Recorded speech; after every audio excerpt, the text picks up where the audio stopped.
Oke, Bismillahirrahmanirrahim. So, assalamualaikum warahmatullahi wabarakatuh. Waalaikumsalam warahmatullahi. Alhamdulillahillahi rabbil alamin wassalatu wassalamun ala khatamin nabiyyin sayyidina Muhammadin wa ala alihi washabihi wa man tabi'ahum bi ihsani ila yaumiddin summa ma ba'du. Segala puji bagi Allah, Tuhan seluruh alam. Salawat dan salam kepada penutup para nabi, junjungan kita Nabi Muhammad SAW, serta keluarga dan para sahabat beserta orang-orang yang mengikuti mereka dengan kebaikan hingga akhir zaman. Dan alhamdulillah kita bersyukur kepada Allah juga, kita diberi kesempatan yang berbahagia di bulan suci Ramadan, kita dapat berkumpul dalam keadaan sehat untuk mengikuti acara Tosyah pada Sabtu siang ini. Pada kesempatan hari ini, insya Allah kita akan bersama-sama menyimak Tosyah yang akan disampaikan oleh Ustadz Profesor Agus Sofyan, ya, the PhD di University of Pikeville, Kentucky, dan Imam Masjid Bilal Ibnu Rabah, Lexington, Kentucky.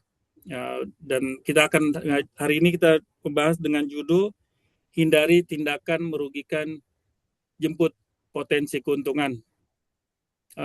Sebelum kita menyimak Tosyah Ramadan, mari kita awali dengan mendengarkan lantunan ayat suci Al-Quran surat yang akan dibacakan oleh Ananda Elvan Al-Fatih.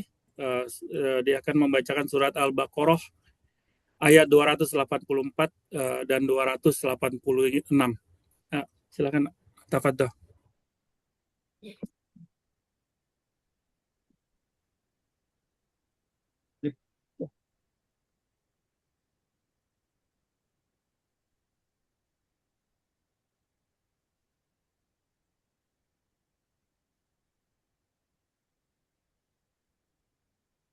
أعوذ بالله من الشيطان الرجيم. بسم الله الرحمن الرحيم. لله ما في السماوات وما في الأرض وإن تبدوا ما في أنفسكم أو تخفوه يحاسبكم به الله فيغفر لمن يشاء ويعذب من يشاء والله على كل شيء قدير. آمن الرسول بما أنزل إليه من ربه والمؤمنون كل آمن بالله وملائكته وكتبه ورسله لا نفرق بين أحد من رسله وقالوا سمعنا وأطعنا غفرانك ربنا وإليك المصير. لا يكلف الله نفسا إلا وسعها لها ما كسبت وعليها ما اكتسبت ربنا لا تؤاخذنا إن نسينا أو أخطأنا ربنا ولا تحمل علينا إصرا كما حملته على الذين من قبلنا ربنا ولا تحملنا ما لا طاقة لنا به واعف عنا واغفر لنا وارحمنا أنت مولانا فانصرنا على القوم الكافرين. صدق الله العظيم.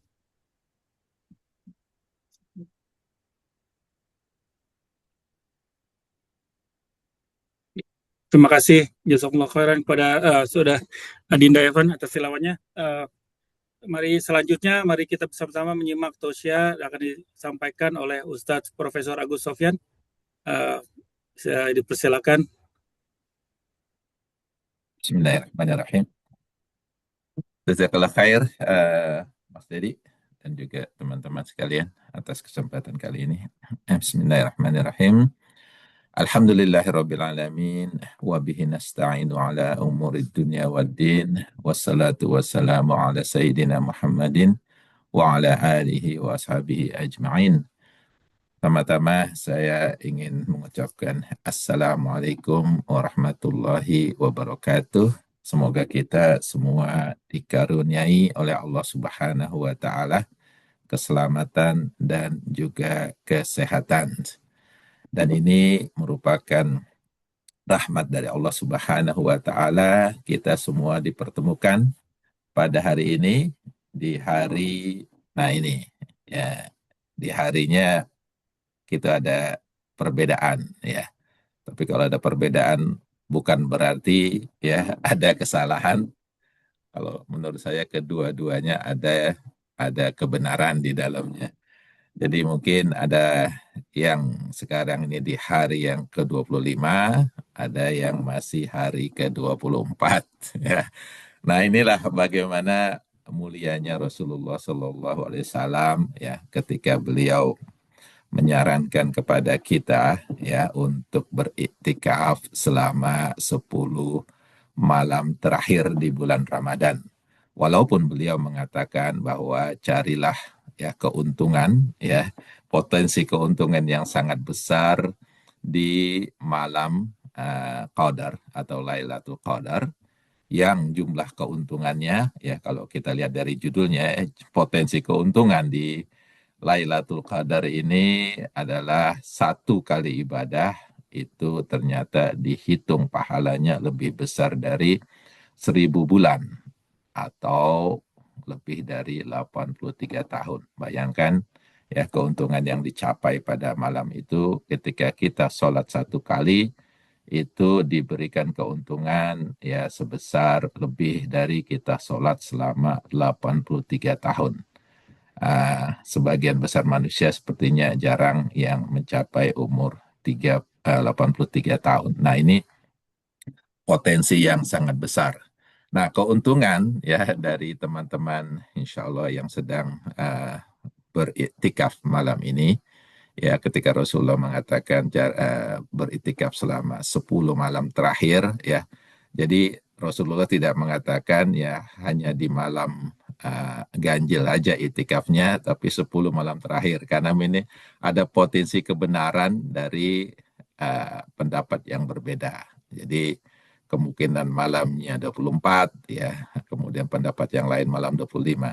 Tapi insya Allah kalau dilakukan semua 10 malam terakhir itu, ya kapan tuh malam itu terjadi, ya Lailatul Qadar itu terjadi, insya Allah yang beritikaf selama 10 malam terakhir itu akan mendapatkannya.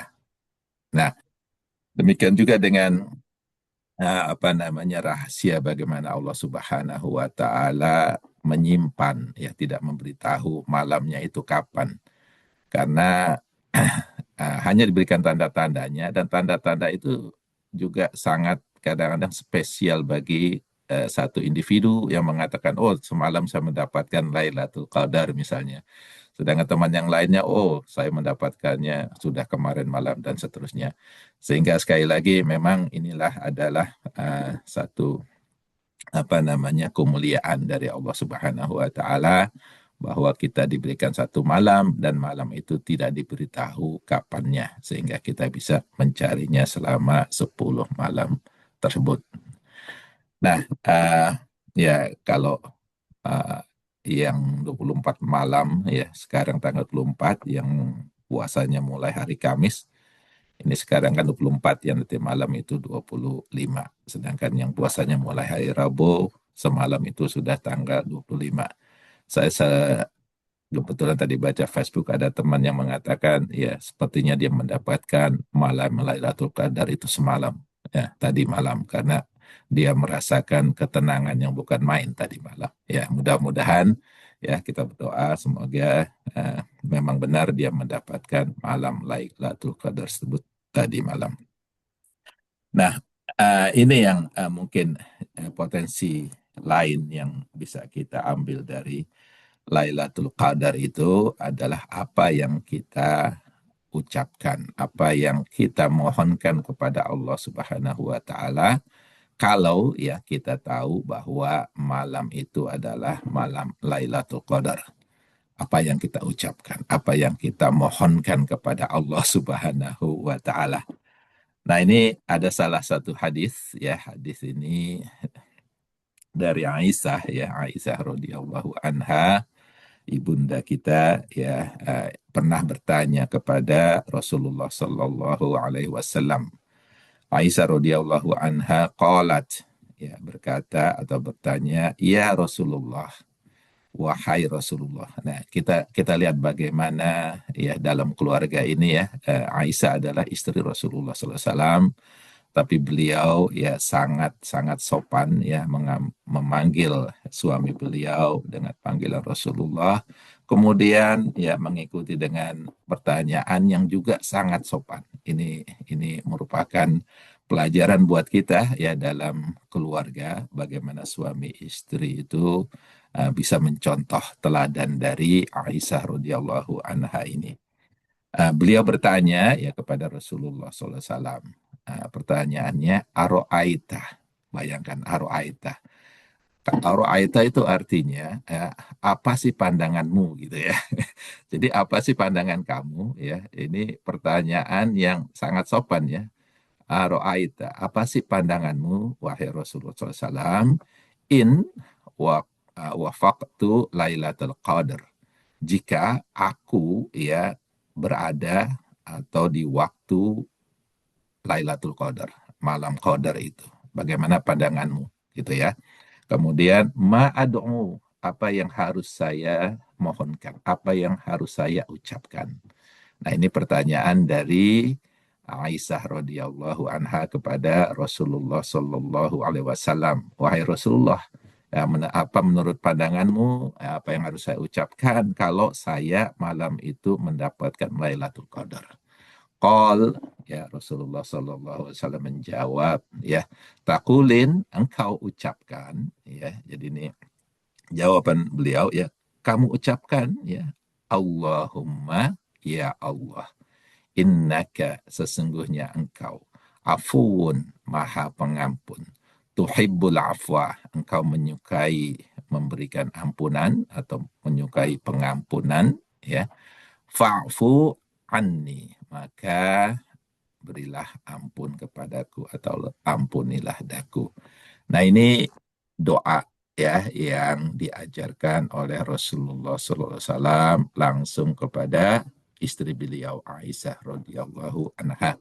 Dan saya yakin ya saat ini ya di malam-malam 10 malam terakhir, ya hampir setiap malam terakhir itu imam biasanya membacakan doa ini ya, Allahumma innaka afun tuhibbul afwa fa'fu anni. Nah, ini insya Allah kalau kita lakukan, ini potensi keuntungannya ya sangat besar ya, apalagi kalau ternyata kita baca itu di malam Lailatul Qadar.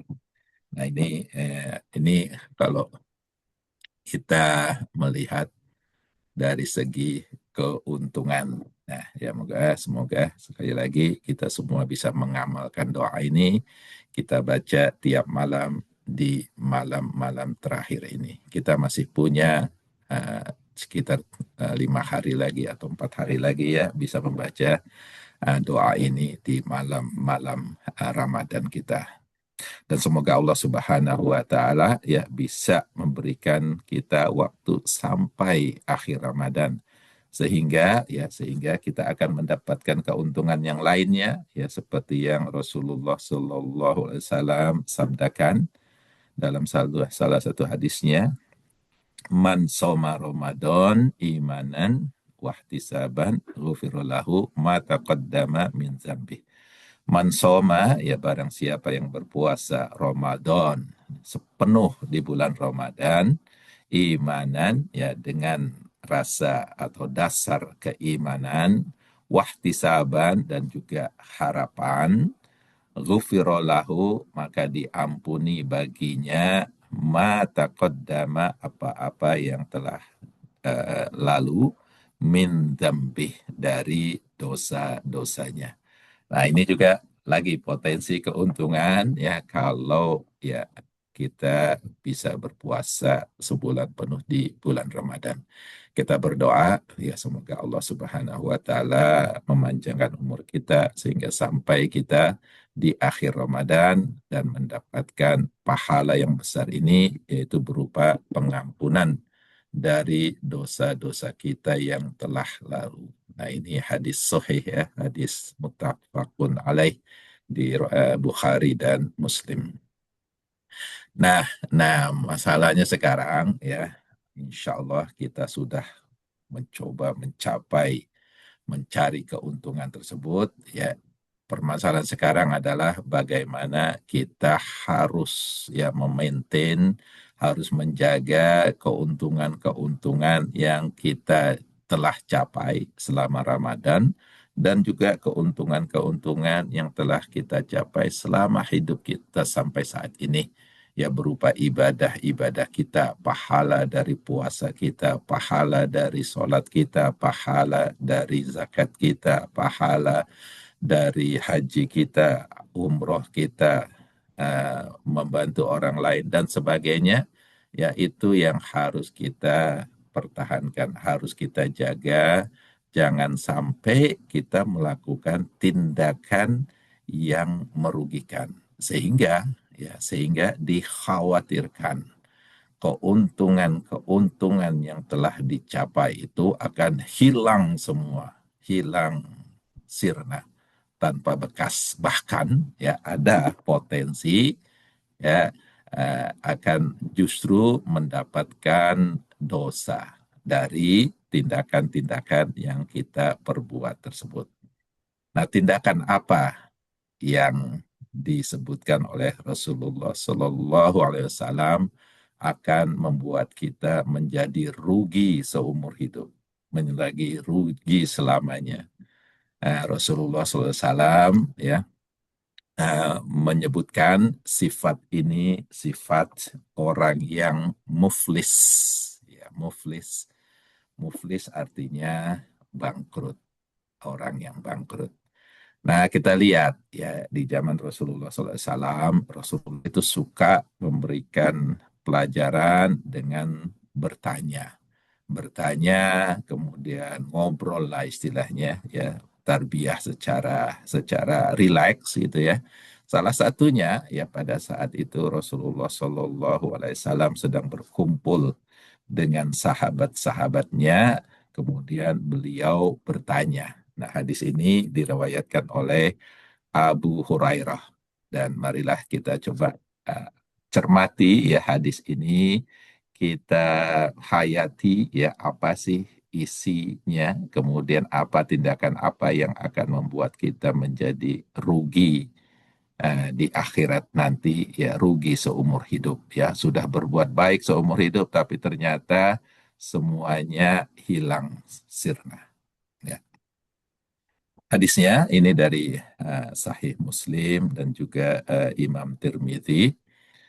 An Abi Hurairah, ya Abi Hurairah meriwayatkan ya anna Rasulullah sallallahu alaihi wasallam qol, bahwa ya suatu saat Rasulullah sallallahu alaihi wasallam bertanya kepada sahabat-sahabatnya, atadruna mal muflis ya, adakah kalian yang tahu ya mal muflis, siapa itu orang yang bangkrut, siapa itu orang yang muflis, siapa itu orang yang bangkrut?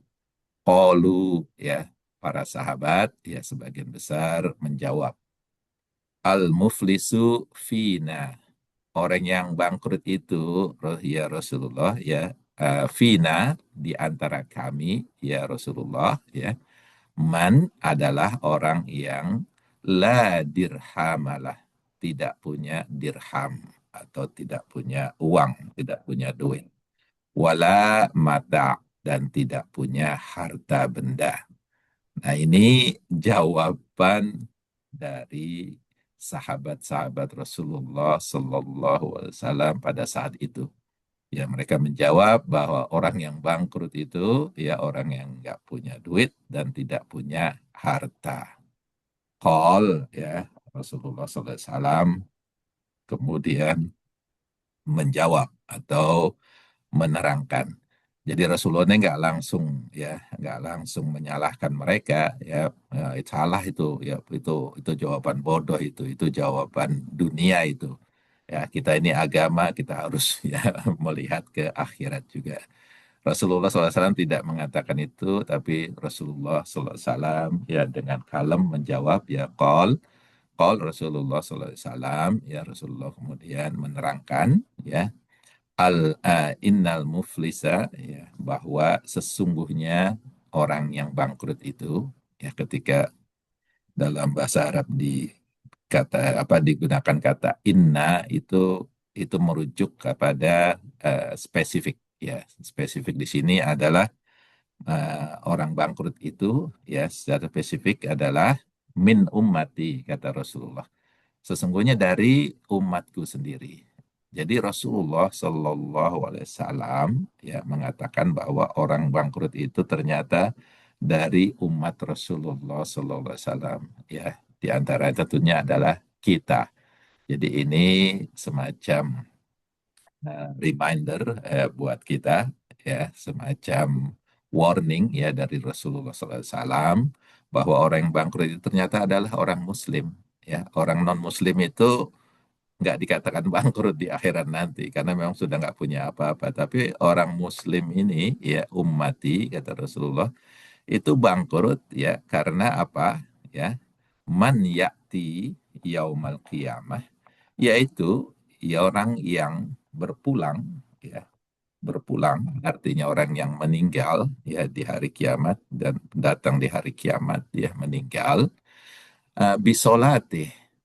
Orang ini ya ketika meninggal itu membawa pahala dari solat-solatnya. Artinya dia seorang muslim, dia solat ya dengan rajin gitu ya, memenuhi semua kewajibannya. Wasiami ya juga membawa pahala dari puasa-puasanya, artinya dia berpuasa.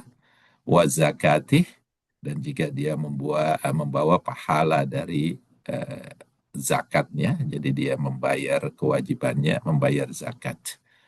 Tetapi kata Rasulullah, wayati ya, dia juga berpulang ya dengan membawa perbuatan buruk, dosa. Dari apa itu? Qad syatama hadza, kata Rasulullah. Dia itu ya suka menyiksa, juga menyakiti orang. Qad syatama hadza. Ya, dia dulunya ya semasih hidup itu suka menyakiti orang. Nah, Rasulullah SAW ya tidak memberikan batasan ya orang yang disakiti ini siapa.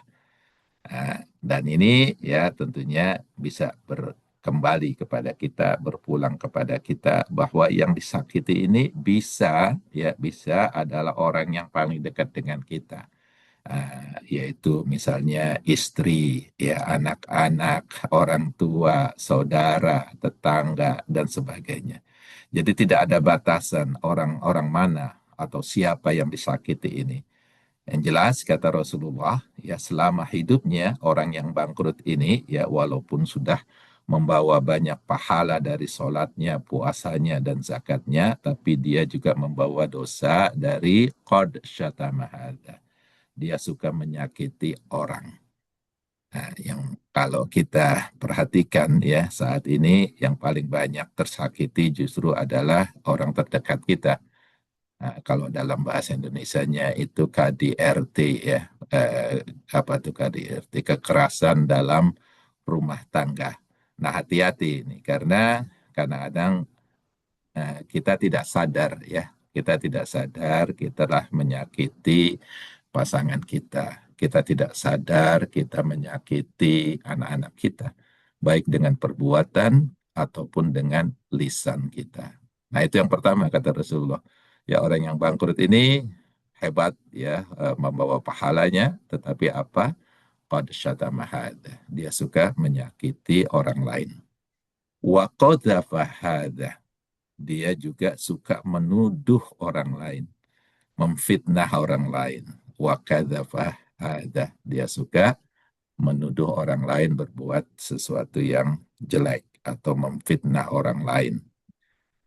Ini juga kita harus hati-hati karena sekali lagi tidak dijelaskan orang lainnya itu siapa. Pokoknya semua orang, baik yang orang dekat dengan kita ataupun masyarakat atau orang yang tidak kita kenal, yang apabila tersakiti, apabila terfitnah, maka ada potensi ya akan membangkrutkan kita nanti di akhirat.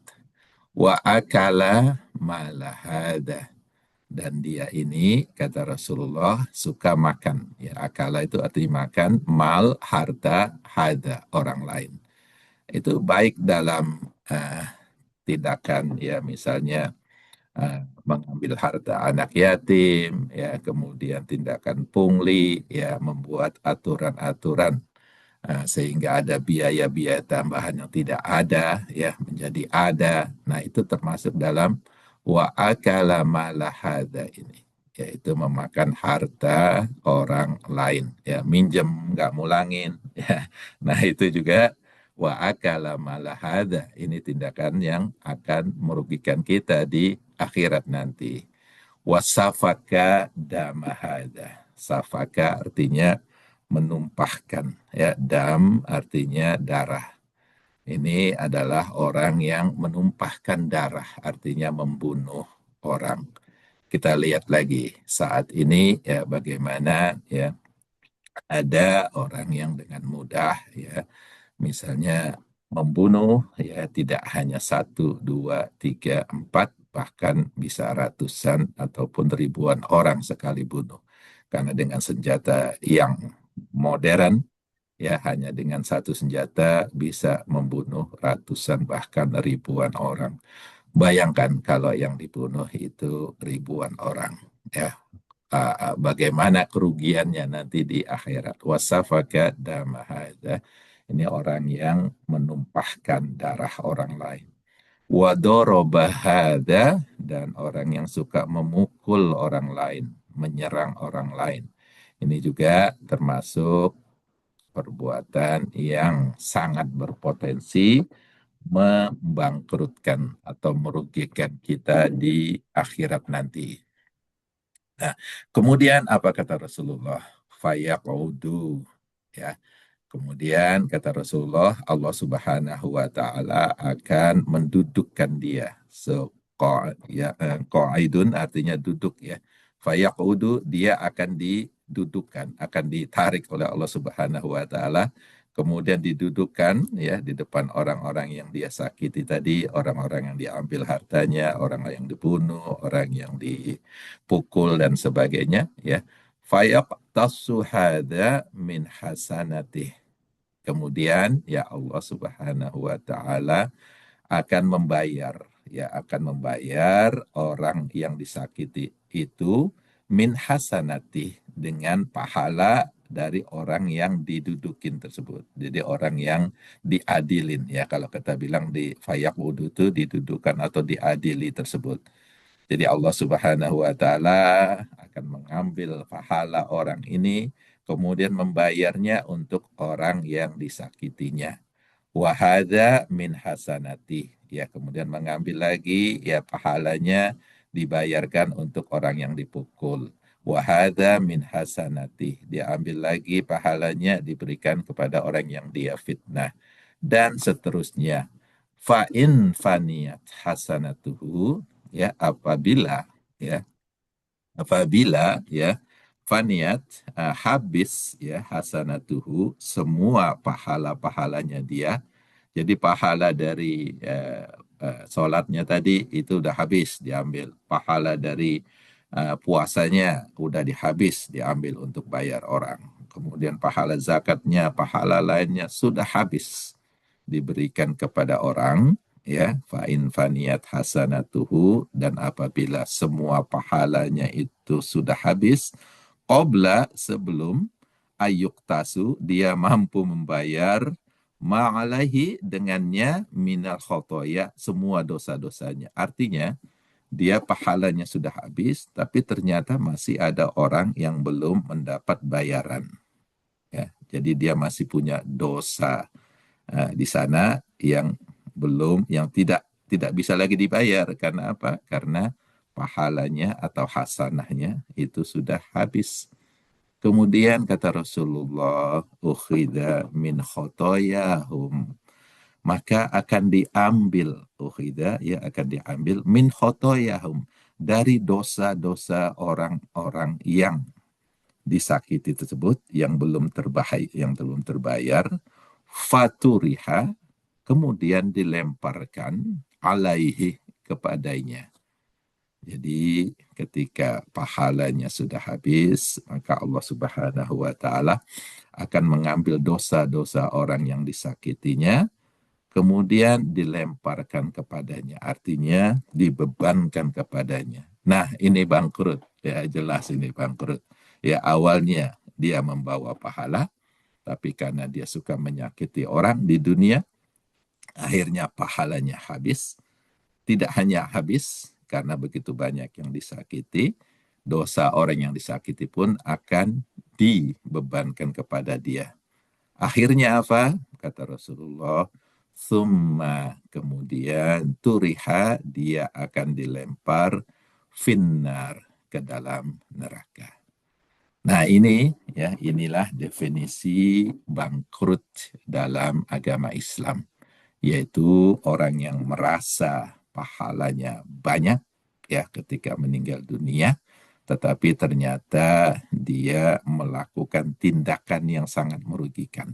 Apa tindakannya? Ternyata tindakannya adalah tindakan yang berhubungan dengan orang lain.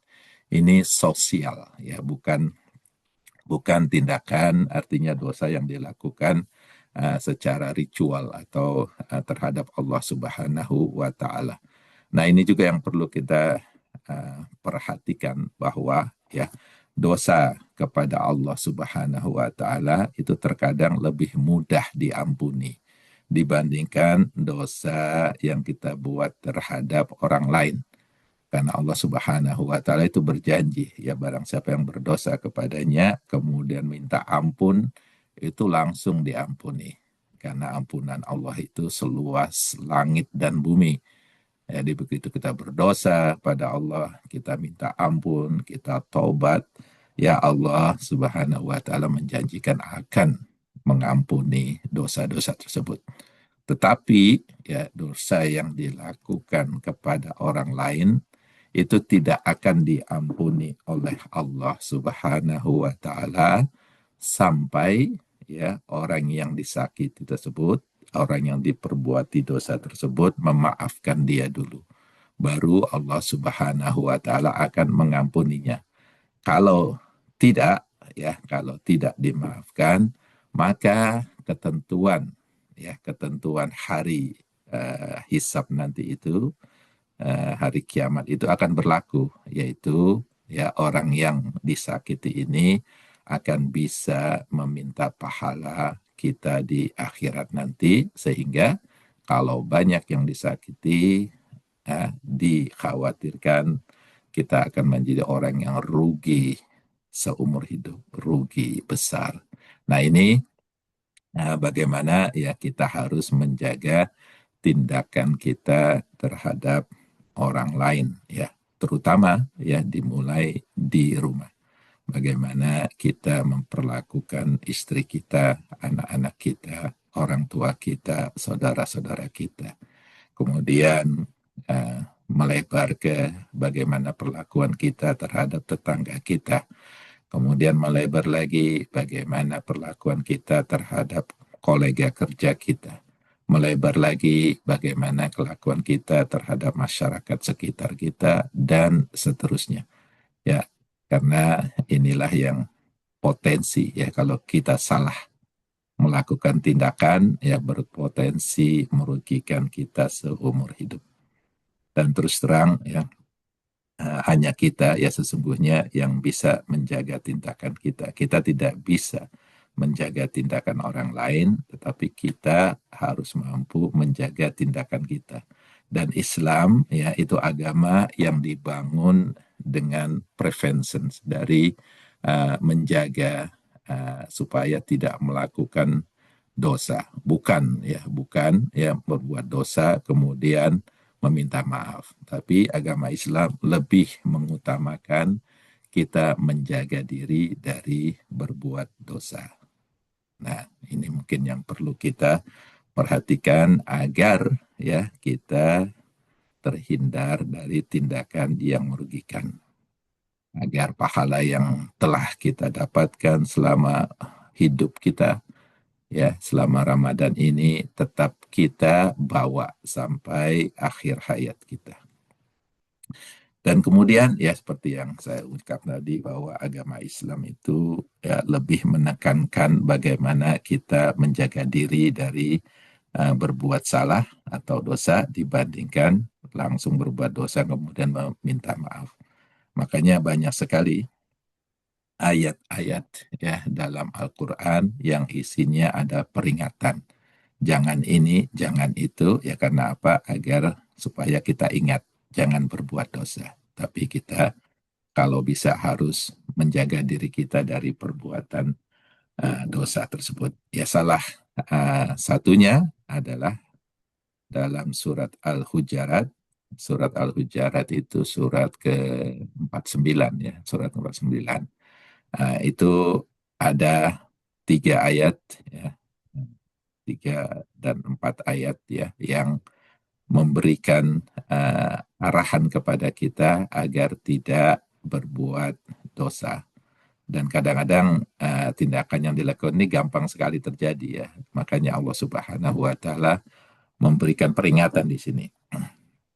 Mari kita lihat ya ayatnya. Jadi kalau rekan-rekan sekalian bisa melihat Quran ataupun di app ya atau di cellphone. Jadi surat Al-Hujarat ya surat ke-49 ayat 11. Kita mulai dari ayat 11. Kalau kita baca, kita telaah pelan-pelan ya. A'udzubillahi minasyaitonirrajim.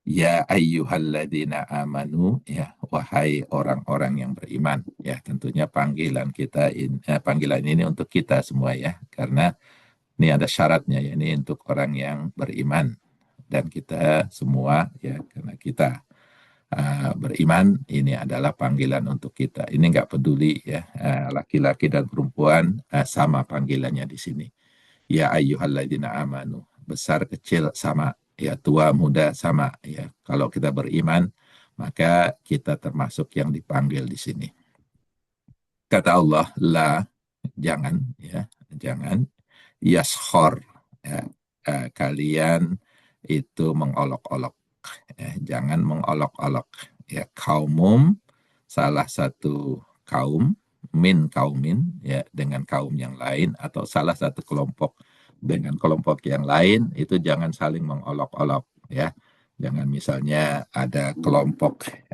yang ya orang beriman ya kelompok yang menganut kunut itu wajib yang lain tidak wajib itu jangan mengolok-olok karena kedua-duanya mempunyai potensi kebenaran jadi manapun yang kita ikut insya Allah Allah Subhanahu wa taala menerimanya yang puasa dimulai hari Rabu ya dengan yang puasa dimulai hari Kamis jangan saling mengolok-olok ya dan sebagainya yang ikut partai ini ikut partai itu jangan saling mengolok-olok nah ini peringatan agar kita tidak melakukan hal tersebut ya karena bagi orang yang beriman ya insya Allah ya setiap tingkatan kalau kita mengikuti secara benar, secara baik ya mengikuti dalil-dalilnya kita tahu dalil-dalilnya sesuai dengan dalil-dalilnya itu mungkin ada perbedaan tapi insya Allah kalau kita mengatakan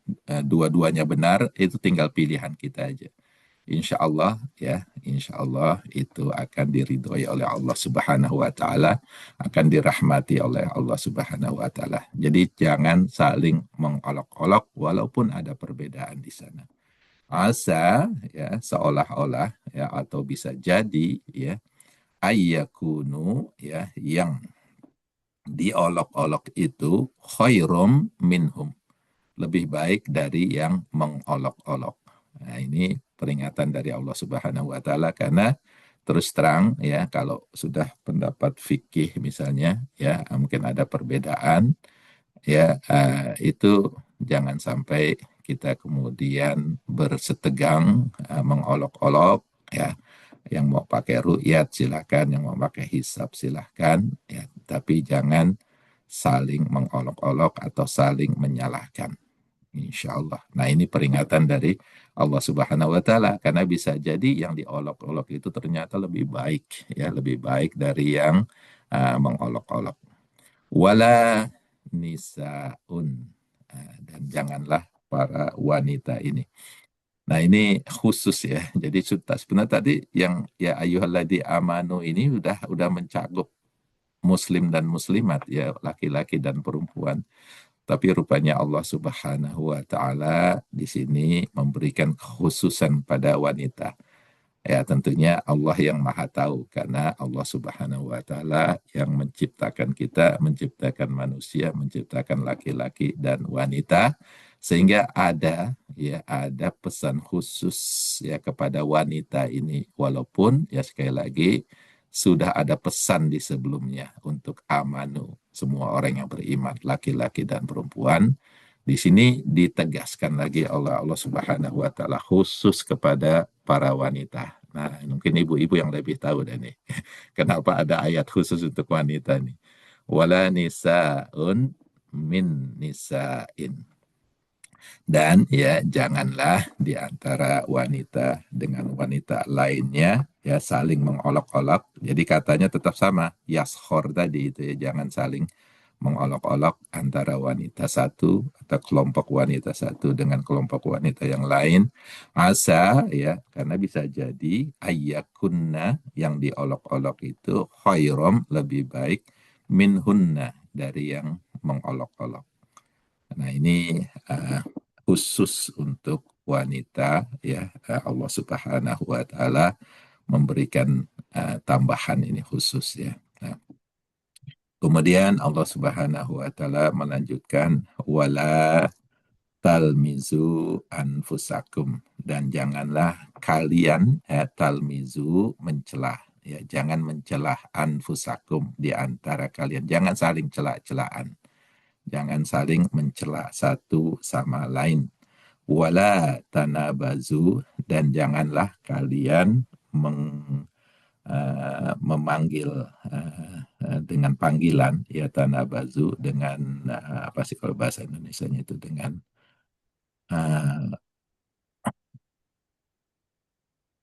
panggilan.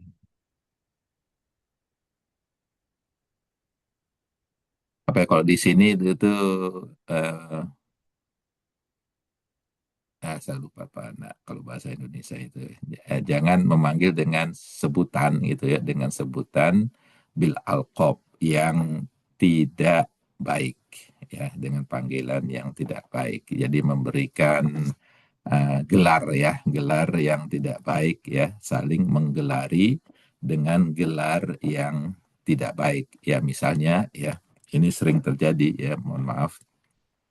Kalau kita growing up di Indonesia ya, waktu kita masih muda-muda itu kan biasa tuh manggil teman-teman kita dengan panggilan-panggilan yang sebenarnya tidak baik ya, ya sebenarnya tidak baik ya, tapi kadang-kadang ditertawakan ya, saling tertawa gitu ya. Misalnya kalau ada yang pendek ya dipanggil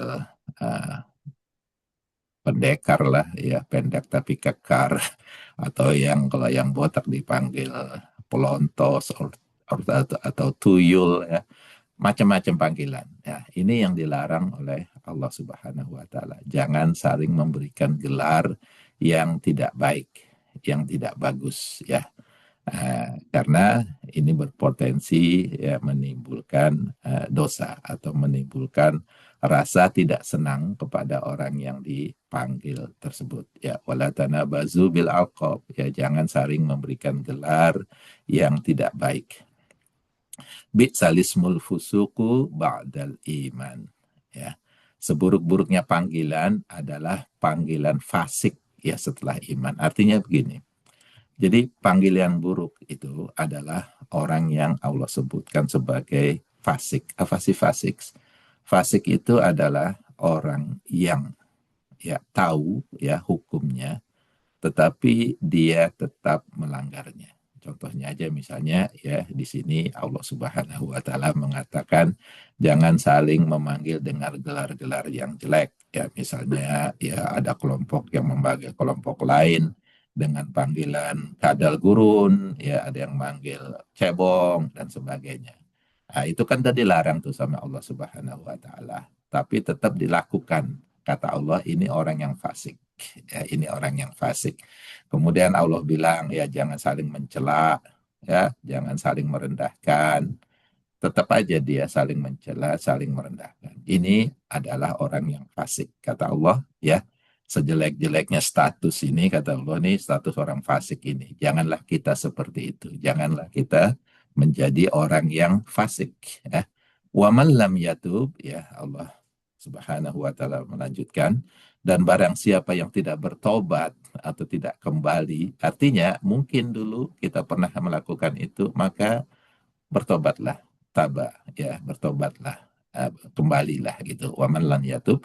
Karena apa? Karena orang yang tidak bertobat ini, kata Allah, faula, mereka itulah mereka zolimun, orang yang zolim. Ya, ya mungkin kita masih muda, ya dalam pergaulan kita ya suka melakukan hal-hal yang dilarang ini. Jangan sampai kita sebut sebagai orang fasik, maka kita yatub, tabah, ya, bertobat kembali kepada Allah Subhanahu wa taala sehingga ya, kita akan terhindar menjadi orang yang fasik dan juga terhindar menjadi orang-orang yang zalim. Nah, ini ayat yang 11. Bagaimana ayat yang ke-12 ya? Ya ayyuhalladzina amanu. Jadi Allah Subhanahu wa taala memulai lagi dengan memanggil kita nih. Ya ayyuhalladzina amanu, wahai orang-orang yang beriman. Ijtanibu, ya hindarilah ya kathiron dari banyak, ya minadzon, membuat prasangka. Jangan banyak berprasangka gitu ya, kata Allah. Wahai orang beriman, jangan suka banyak prasangka. Inna, sesungguhnya ba'dadzon, sebagian dari zon itu, prasangka itu ismun artinya dosa. Jadi dalam Islam itu prasangka itu kan dibagi dua ya. Ada yang prasangka baik ya namanya husnuzon, dan ada prasangka yang buruk namanya suudzon. Nah, suudzon ini yang berpotensi menjadi dosa.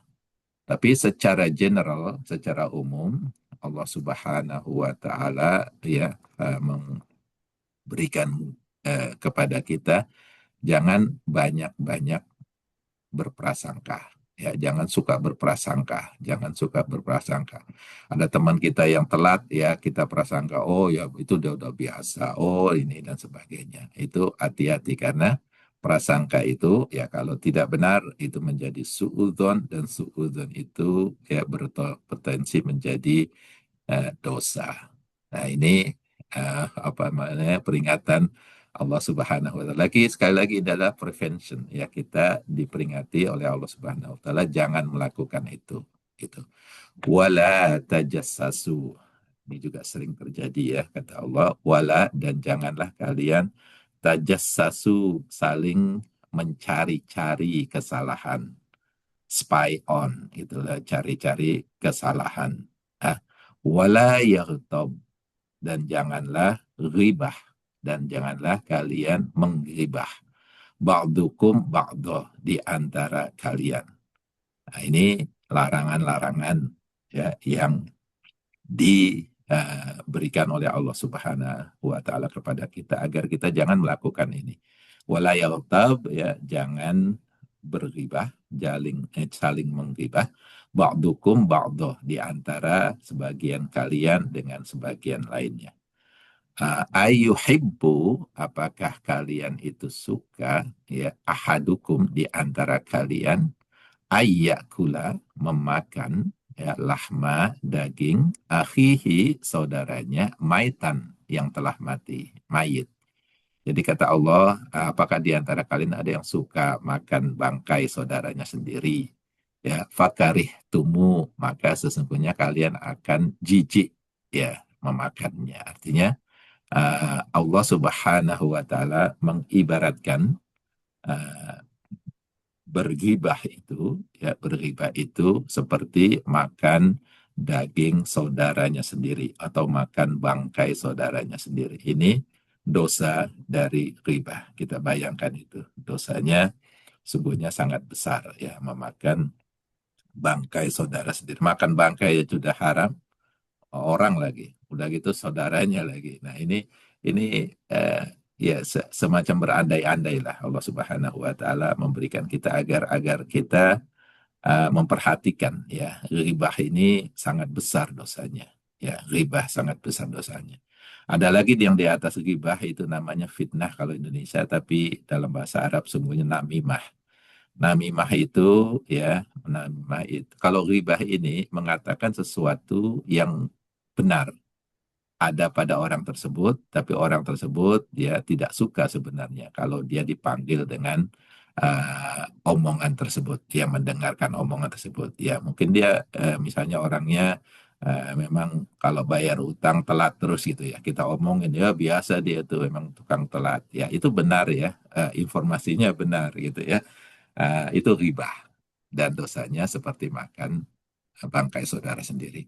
Tapi kalau yang diomongin tidak benar, itu namanya fitnah dalam bahasa Indonesia, tapi dalam bahasa Arab namanya namimah. Ya, memfitnah seseorang melakukan sesuatu yang tidak dilakukan.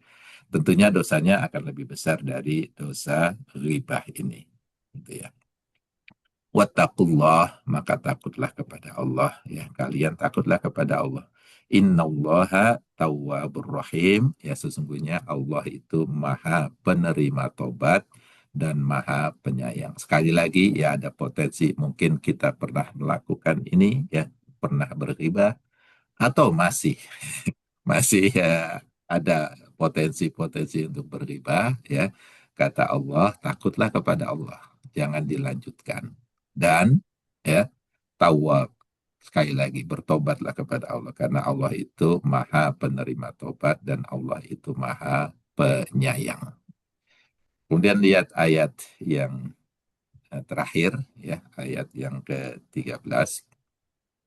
Ini sebagai rujukan kepada kita semua ya untuk bergaul kepada semua manusia baik muslim ataupun non muslim. Bagaimana cara bergaulnya? Allah Subhanahu wa taala berfirman, "Ya ayyuhan nas." Nah, ini ganti nih ininya apa namanya? Frasenya diganti. Kalau yang dua ayat di atas itu dimulai dengan ya ayyuhalladzina amanu, ya wahai orang-orang yang beriman. Nah, ini ya panggilannya untuk semua manusia. Beriman, tidak beriman, ya. Muslim, non muslim, semua manusia dipanggil oleh Allah Subhanahu wa taala, dikasih peringatan juga. Dikasih peringatan, dikasih informasi. Apa itu? Inna, ya, sesungguhnya khalaqnakum, ya kami, ya Allah Subhanahu wa taala menciptakan kalian semua manusia ini min dari zakarin, satu laki-laki, ya, satu pria yaitu Nabi Adam, wa unsa, dan satu wanita, satu perempuan yaitu Siti Hawa.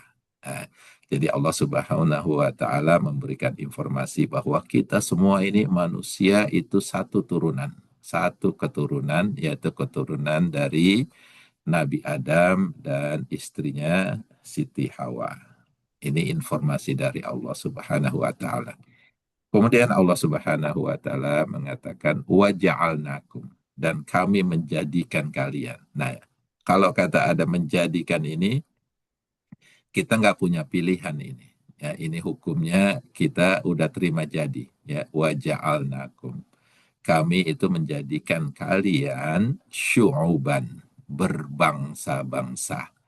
Jadi bangsa-bangsa ya yang ada di dunia ini ya, kalau dimulai dari Nabi Adam ya dengan anak-anaknya berkelompok-kelompok ya, kemudian menyebar, kemudian habis ya, dari beberapa penjelasan dikatakan ya sebagian umat Nabi Adam itu habis ketika terjadi banjir bandang di zaman Nabi Nuh, sehingga dianggap Nabi Nuh itu sebagai ini yang kedua, kelompok manusia yang kedua yang kemudian menyebar ke seluruh dunia, ya, menjadi syu'uban, menjadi bangsa-bangsa. Jadi semacam ada dua periode lah, dua periode manusia itu, ya, di zaman Nabi Adam, ya, berkelompok-kelompok, ya, akhirnya terjadi banjir bandang di zaman Nabi Nuh, ya.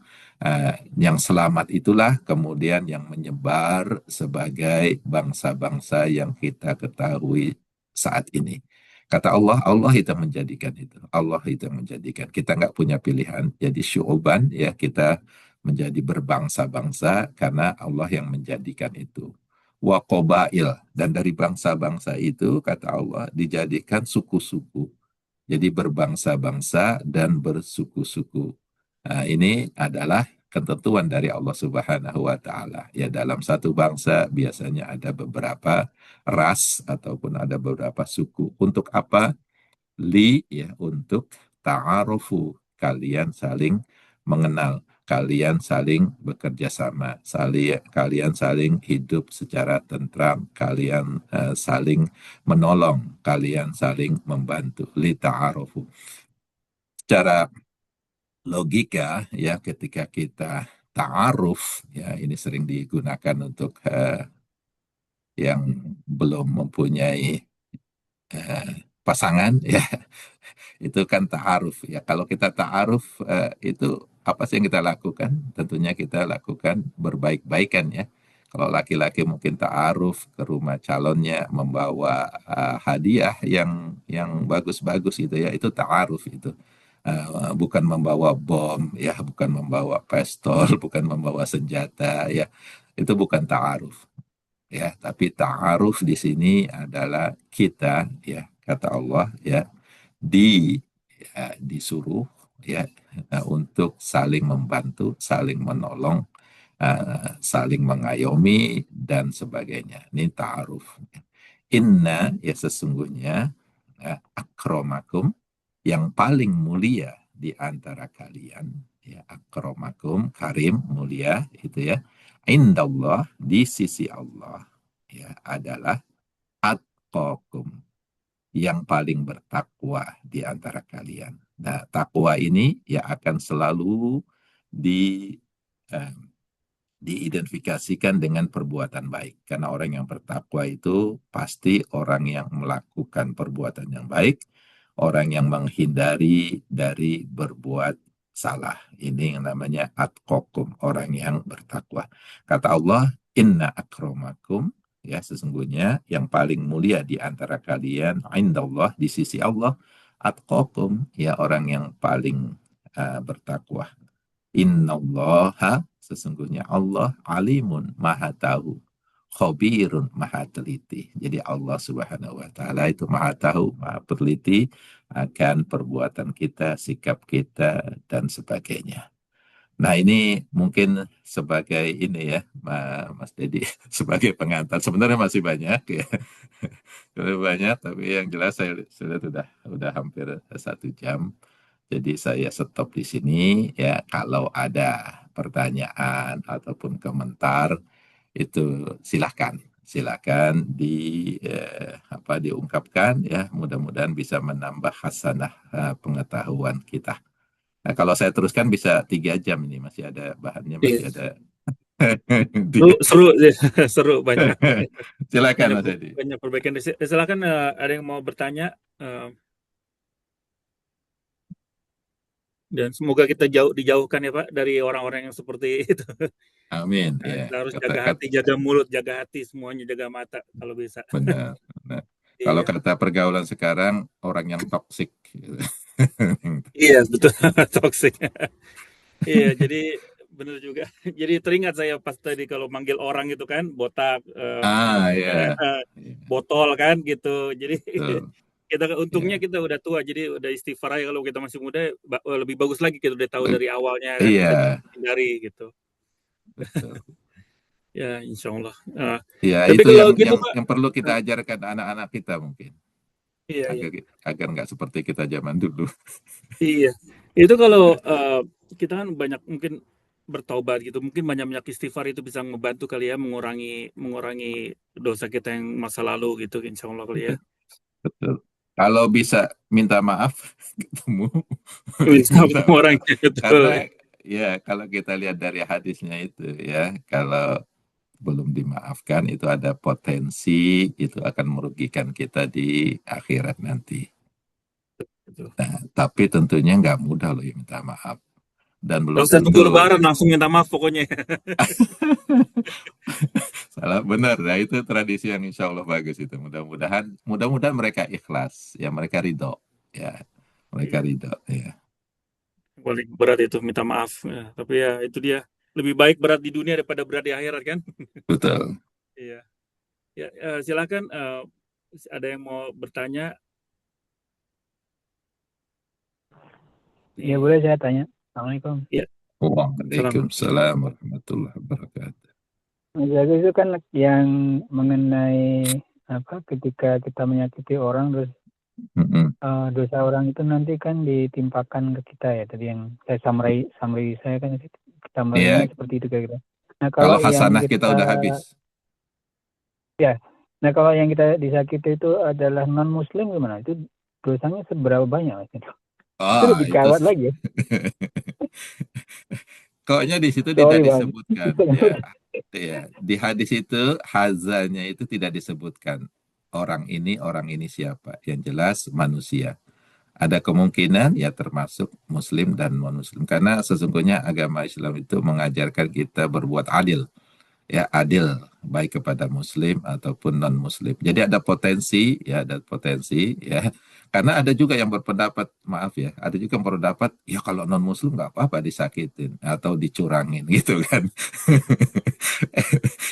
Itu sebenarnya menurut saya pendapat yang apa ya yang sangat lemah lah, yang itu bukan ajaran Islam karena ajaran Islam itu harus adil kepada semua orang. Nanti ada hukum-hukum tertentu, misalnya untuk zakat, untuk warisan misalnya, yang hanya untuk Muslim. Tapi untuk keadilan sosial, ya, keadilan sosial bagi seluruh rakyat Indonesia itu kan seluruh rakyat Indonesia itu nggak ada Iya. rakyat Indonesia yang Muslim aja. Mungkin itu, Mas Doni, Tapi sama tadi aja. juga ada dari Pak Agus juga kan mention kalau kita suka menjelek-jelekan sesama suku, agama. Mungkin itu juga masuk di situ juga kan, kita nggak bisa harus Hmm, nggak boleh begitu kan. Biasa betul. juga kadang-kadang juga biasa kita ngeliat orang ini, oh, sukunya mana ini, oh pansan aja orang ini gitu kan. Ah, Kadang-kadang nah itu itu paling sering kita, gibah itu.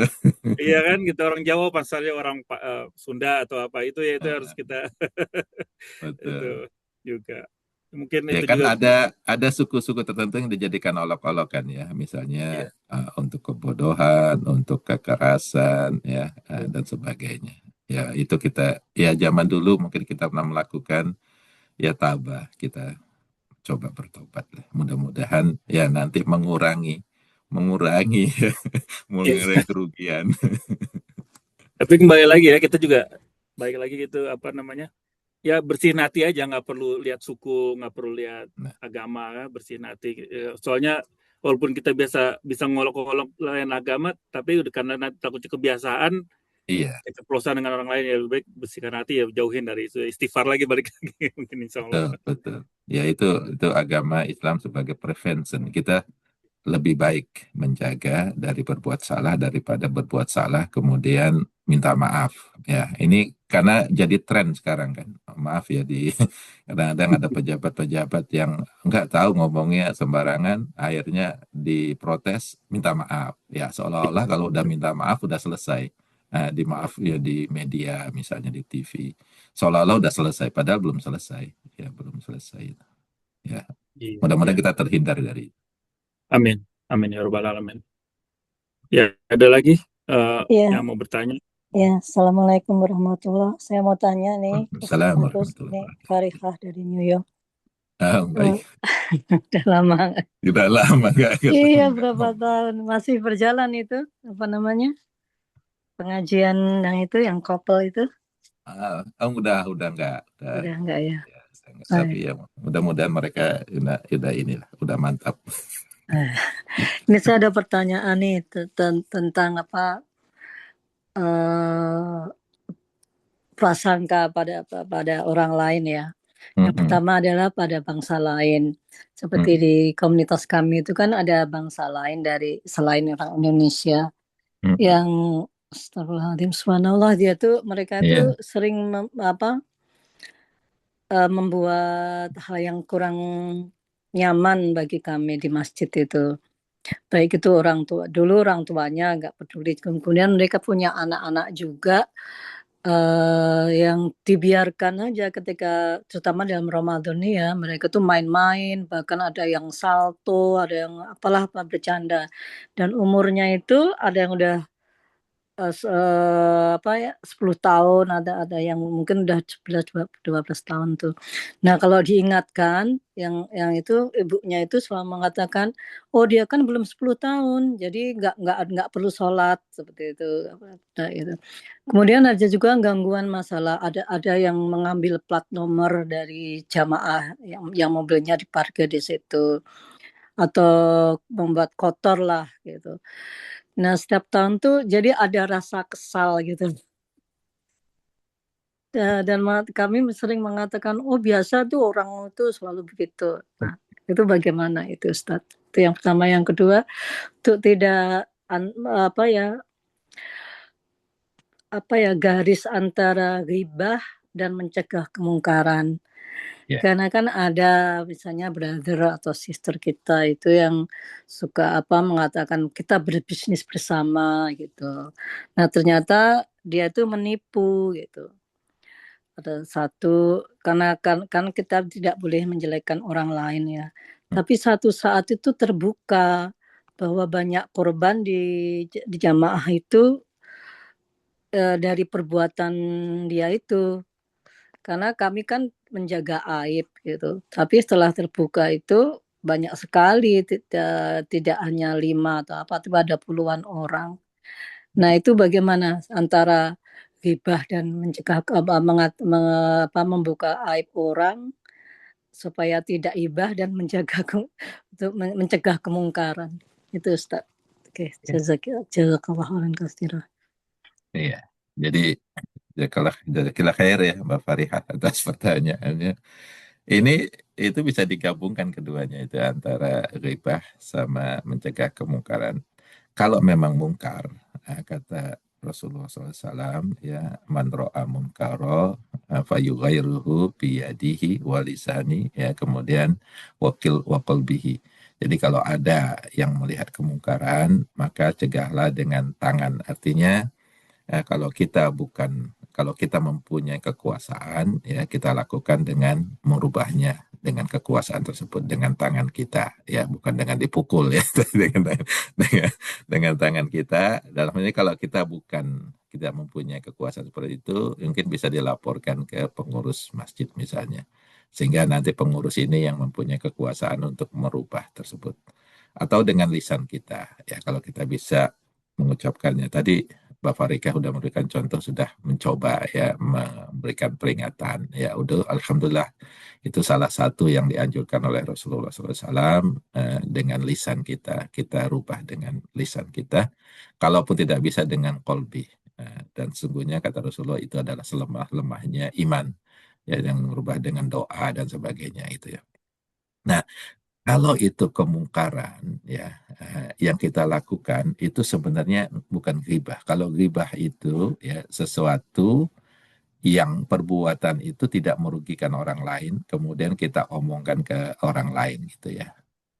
Nah, misalnya katakanlah orang ini suka telat datang pengajian, ya oh ya emang begitu, dia kan terlalu telat gini-gini, atau wah itu dia mah beli apa namanya, beli barang yang murah-murah terus dan sebagainya, walaupun betul ya itu betul. Nah, tapi kalau sudah berupa kemungkaran, ya untuk mencegah orang lain terkena kemungkarannya, itu kan kemungkaran itu dalam Islam sebenarnya semacam kriminal lah ya. Kriminal itu perbuatan yang merugikan orang lain. Nah, maka kita bisa ya memberikan peringatan kepada orang lain agar tidak terjatuh dalam kerugian yang sama. Mungkin kita pernah dibohongin ya dengan kemungkaran tersebut, dengan tindakan kriminal tersebut, maka itu hadis yang kemungkaran itu yang digunakan. Artinya kita berikan peringatan pada teman kita jangan sampai berbisnis dengan orang tersebut. Atau kalau kita bisa ke orangnya tersebut, kemudian apa namanya memberikan tausiah ataupun peringatan kepada dia jangan melakukan itu perbuatan dosa dan sebagainya, itu mungkin lebih baik lagi. Jadi hukumnya itu larinya nanti hukum ke mencegah kemungkaran, bukan ghibah lagi, insya Allah.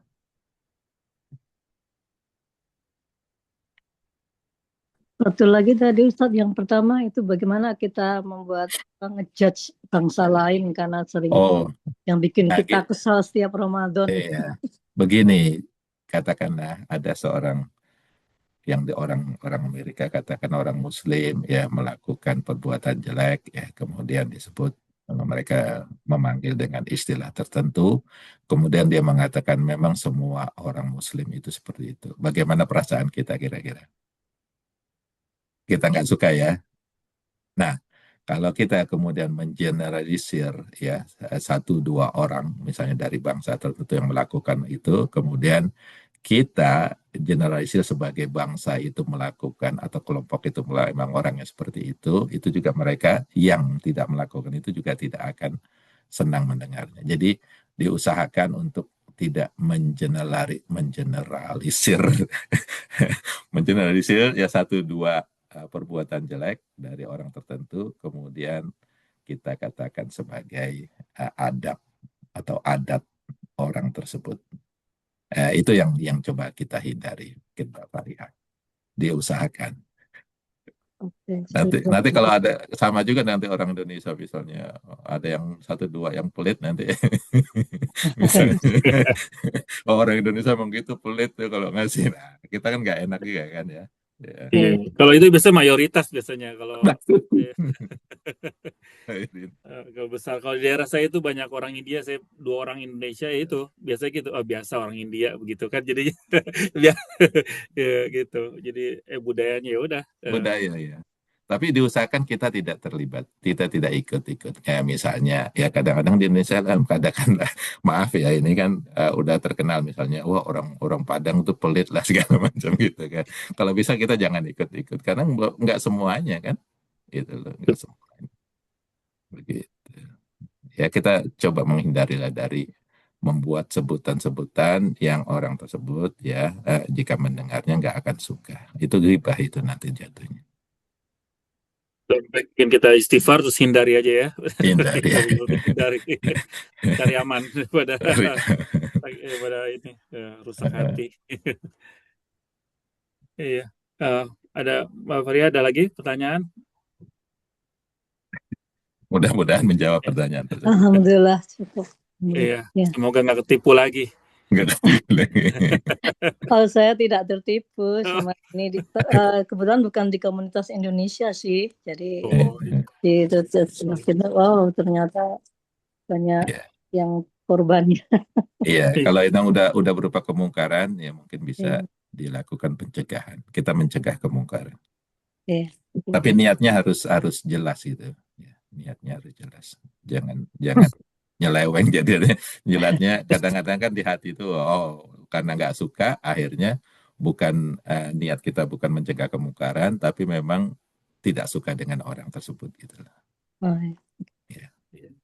Tadi kalau boleh kasih masukan buat Mbak Faria tadi yang mengenai anak kecil suka lompat-lompatan, saya di masjid daerah saya juga banyak seperti itu, cuman approach-nya itu biasanya kita lebih kenal anak kecil, dikasih permen gitu, jadi terus pelan-pelan kita ajak ngomong, itu mungkin bisa ngebantu juga kali ya. Jadi dia lebih ngedengerin kita, karena kalau kita bilang nolak aja, bahasa Inggrisnya siapa lu gitu kan, kita stranger buat dia. Kalau kita udah mulai approach kenal sedikit, jadi mungkin agak lebih ngedengerin.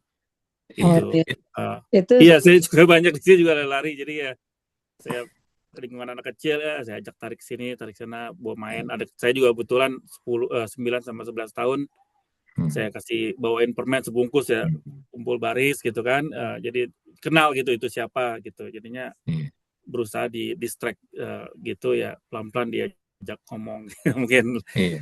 ini ya lebih lembutnya ya, cara lembut. Iya, Wah, kebetulan itu mereka kebetulan udah Nah, destruktif itu mereka itu. iya. Yang pokoknya anak umur yang segitu, kalau 5 tahun ke bawah atau 6 tahun ke bawah kami masih paham ya. Ada juga yang babysit di situ dari youth gitu. Tapi yang anak yang tanggung-tanggung ini sampai ngambil plat nomor mobil, terus apa sih bikin becek kamar mandi, kemudian main ketika tarawih main bola, ngelempar-lempar kayak gitu itu. Dan orang tuanya itu nggak peduli ketika kami tanyakan, ini anak siapa? Nggak ada yang mengaku. Terus kemudian dari bangsa mereka juga, ini kamu kenal ibunya yang mana, bapaknya yang mana? Mereka itu menjawab tidak tahu, tidak kenal. Jadi seperti udah Iya. Iya. ini yang tiap tahun tuh jadi kita tuh berdosa. Iya, kebetulan tadi contoh yang tadi itu ada terjadi di tempat kita ini. Jadi ini memang pengurus ini sangat penting ya. Pengurus masjid itu sangat penting perannya. Jadi kebetulan yang diungkap tadi itu yang ngasih permen apa segala macam. Kebetulan memang imamnya, pengurusnya itu seperti itu. Jadi anak-anak itu senang sekali dengan imam tersebut ya. Karena apa? Tiap habis sholat ya, sholat maghrib misalnya, bahkan subuh ada anak datang juga itu dikasih permen ya, sehingga mereka diem. Nah, yang anak-anak yang besar juga mereka approach dengan cara-cara tertentu, misalnya ada ngaji bareng, makan bareng dan sebagainya. Nah, ini mungkin Mbak Fariha kalau bisa diusulkan kepada pengurus, karena ini udah urusan pengurus nih, karena kalau individual itu nggak akan bisa menangani ini. Jadi pengurus itu nanti mempunyai kebijakan, ya, kekuasaan untuk mengatur anak-anak seperti ini. Bahkan mereka bisa nge-ban ya kalau anak itu ternyata nggak mau diperingatkan, pengurus itu punya hak untuk mengeban mereka untuk jangan datang dulu sampai mereka mengubah tingkah laku mereka. Nah itu, jadi pengurus memang sangat penting dalam satu komunitas. Saya sudah raise hand, boleh bertanya? Pak, iya. Silakan Ada Pak. yang mau bertanya? Iya, jadi tadi Bapak menyebut soal letter order, mendapat ketenangan yang luar biasa. Luar Itu biasa. kira-kira seperti apa Pak supaya bisa mendapat itu, usaha apa? Karena apakah harus ada persiapan khusus, dan apakah persiapannya hanya untuk saat bulan Ramadan baru mulai persiapan, atau dari jauh-jauh sebelumnya sudah ada persiapan? Karena mungkin ya ada juga orang yang mendapat ketenangan yang luar biasa tapi bukan di bulan Ramadan. Nah, itu bagaimana itu Pak? Jadi Iya, terima kasih Pak Aryo ya.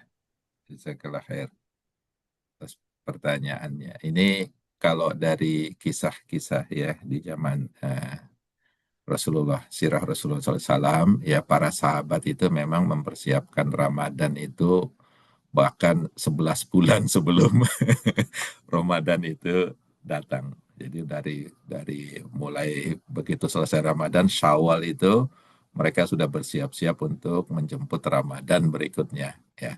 Kemudian ditambah lagi terus mendekati Ramadan, misalnya bulan Rajab, ya, bulan Sya'ban, ya ditambah-tambah lagi uh, apa namanya ibadah-ibadah mereka agar di bulan Ramadan itu sudah siap, ya, sudah mempunyai bekal yang kuat. Nah, khusus untuk Lailatul Qadar, khusus Lailatul Qadar itu memang hanya terjadi di bulan puasa, ya, di 10 terakhir malam. Jadi turunnya itu malam, makanya Laila namanya ya. Lailatul Qadar, malam hari. Jadi ya itu kan para sahabat itu pernah semacam bertanya, semacam apa ya, komplain lah kepada Rasulullah SAW ya, bahwa umat-umat terdahulu itu umurnya panjang-panjang gitu kan. Sehingga ya mereka mungkin bisa beribadah lebih banyak dari umat Rasulullah SAW gitu kan. Akhirnya Allah Subhanahu wa taala khusus ya menghadiahkan kepada umat Rasulullah SAW satu malam yang ya, yang pahalanya itu lebih baik dari 1000 bulan atau 83 tahun. Dalam arti kata, ya, dalam satu ibadah dalam dilakukan di malam itu, ya, sama dengan kita beribadah selama lebih dari 83 tahun. Jadi seumur hidup. Nah, itu adalah kekhususan buat buat umat Rasulullah Sallallahu Alaihi Wasallam. Nah, ini rahmat berkah dari Allah Subhanahu Wa Taala untuk kita semua. Dan itu hanya terjadi di malam tersebut. Nah, kemudian apa tanda-tandanya? Kata Rasulullah, ya di malam itu akan terjadi ketenangan, ya, yang luar biasa. Walaupun mungkin ada peperangan, ya, tetap saja malam itu akan tenang setenang-tenangnya, dan bagi yang mendapatkan itu akan merasakan ketenangan di dalamnya. Nah, bedanya dengan ketenangan yang di luar Ramadan, ya, mungkin ya kita juga mendapat ketenangan di luar Ramadan, ya. Bahkan Allah Subhanahu Wa Taala mengatakan, kalau kamu pengen tenang, ya, zikrullah, ingatlah aku dengan berzikir. Nah, artinya ya, kita bisa juga mendapatkan ketenangan hidup, ya, selama di luar Ramadan, ya, tetapi ya ketenangan kita dapat itu tidak sebanding dengan ketenangan ataupun pahala yang kita dapatkan di uh, Lailatul Qadar tersebut.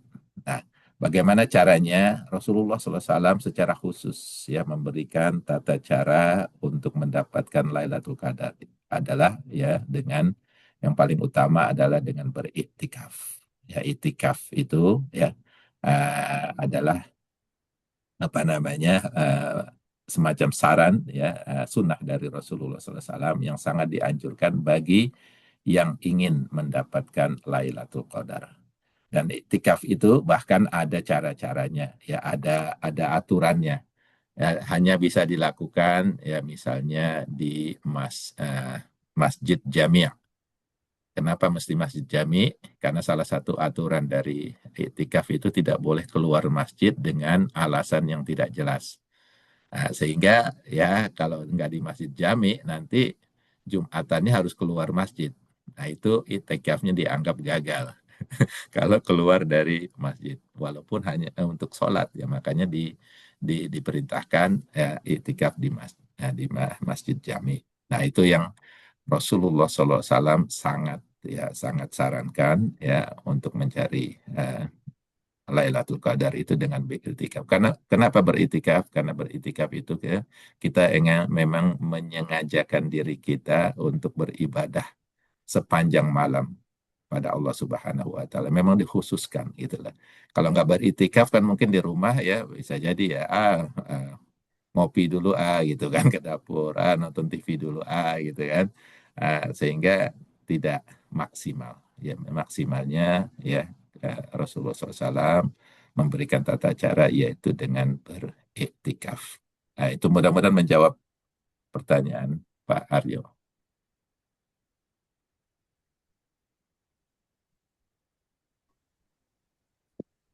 Assalamualaikum Pak Ustadz. Waalaikumsalam warahmatullahi wabarakatuh. Tadi Pak Ustadz menyebutkan kalau sebetulnya kalau kita meminta maaf sama Allah itu lebih mudah daripada meminta Ya. maaf sama manusia. Kalau misalnya kita nggak tahu pasti apa kesalahan kita, tiba-tiba orang yang lain itu berubah gitu, apa namanya, perlakuannya sama kita gitu, menjauh atau bagaimana gitu ya. Terus kita udah berusaha, udah ikhlas aja, minta maaf aja biarpun nggak tahu apa salahnya gitu ya. Ya. Tapi orangnya itu juga kayaknya tuh nggak mau memaafkan gitu, karena nggak ada timbal balik, nggak ada pernyataan kalau, "Oh ya, ya udah nggak apa-apa," atau gimana gitu, itu Ya. hukumnya bagaimana tuh Ustadz? Jadi kesalahan itu kan bisa kita ketahui, ya. Jadi ada kesalahan yang memang kita sengaja lakukan, ya, ya kan? Iya. Ada yang kita tidak sengaja, ya. Ada yang kita tidak tahu bahkan kalau kita itu melakukan kesalahan. Nah, untuk yang sengaja ini, untuk sengaja ini, ya itu akan lebih berat tanggungannya dibandingkan yang tidak sengaja, apalagi yang tidak tahu, gitu ya. Jadi kalau yang sengaja, jelas ya kita harus meminta maaf dan kalau bisa sampai dia itu meridhoi, gitu ya, meridoinya, artinya benar-benar memaafkan kita. Kalau yang tidak sengaja, ya kita juga ya diharapkan untuk meminta maaf juga ya. Kalau yang tidak tahu ya tapi ngelihat gelagatnya kita mungkin kok berbuat salah gitu ya. Secara ini agar lebih aman memang kita meminta maaf. Nah, karena kita tidak tahu gitu kan. Jadi kan ini saya salah apa enggak. Tapi kalau udah minta maaf, mudah-mudahan insya Allah ya Allah Subhanahu wa taala mungkin bisa memperlihatkan kesalahan kita atau Allah Subhanahu wa taala akan menutupinya nanti di akhirat nanti. Itu mungkin ya apa yang bisa kita lakukan. Jadi yang umumnya yang di hadis ini ya lebih kepada yang kesalahan yang disengaja. Sengaja.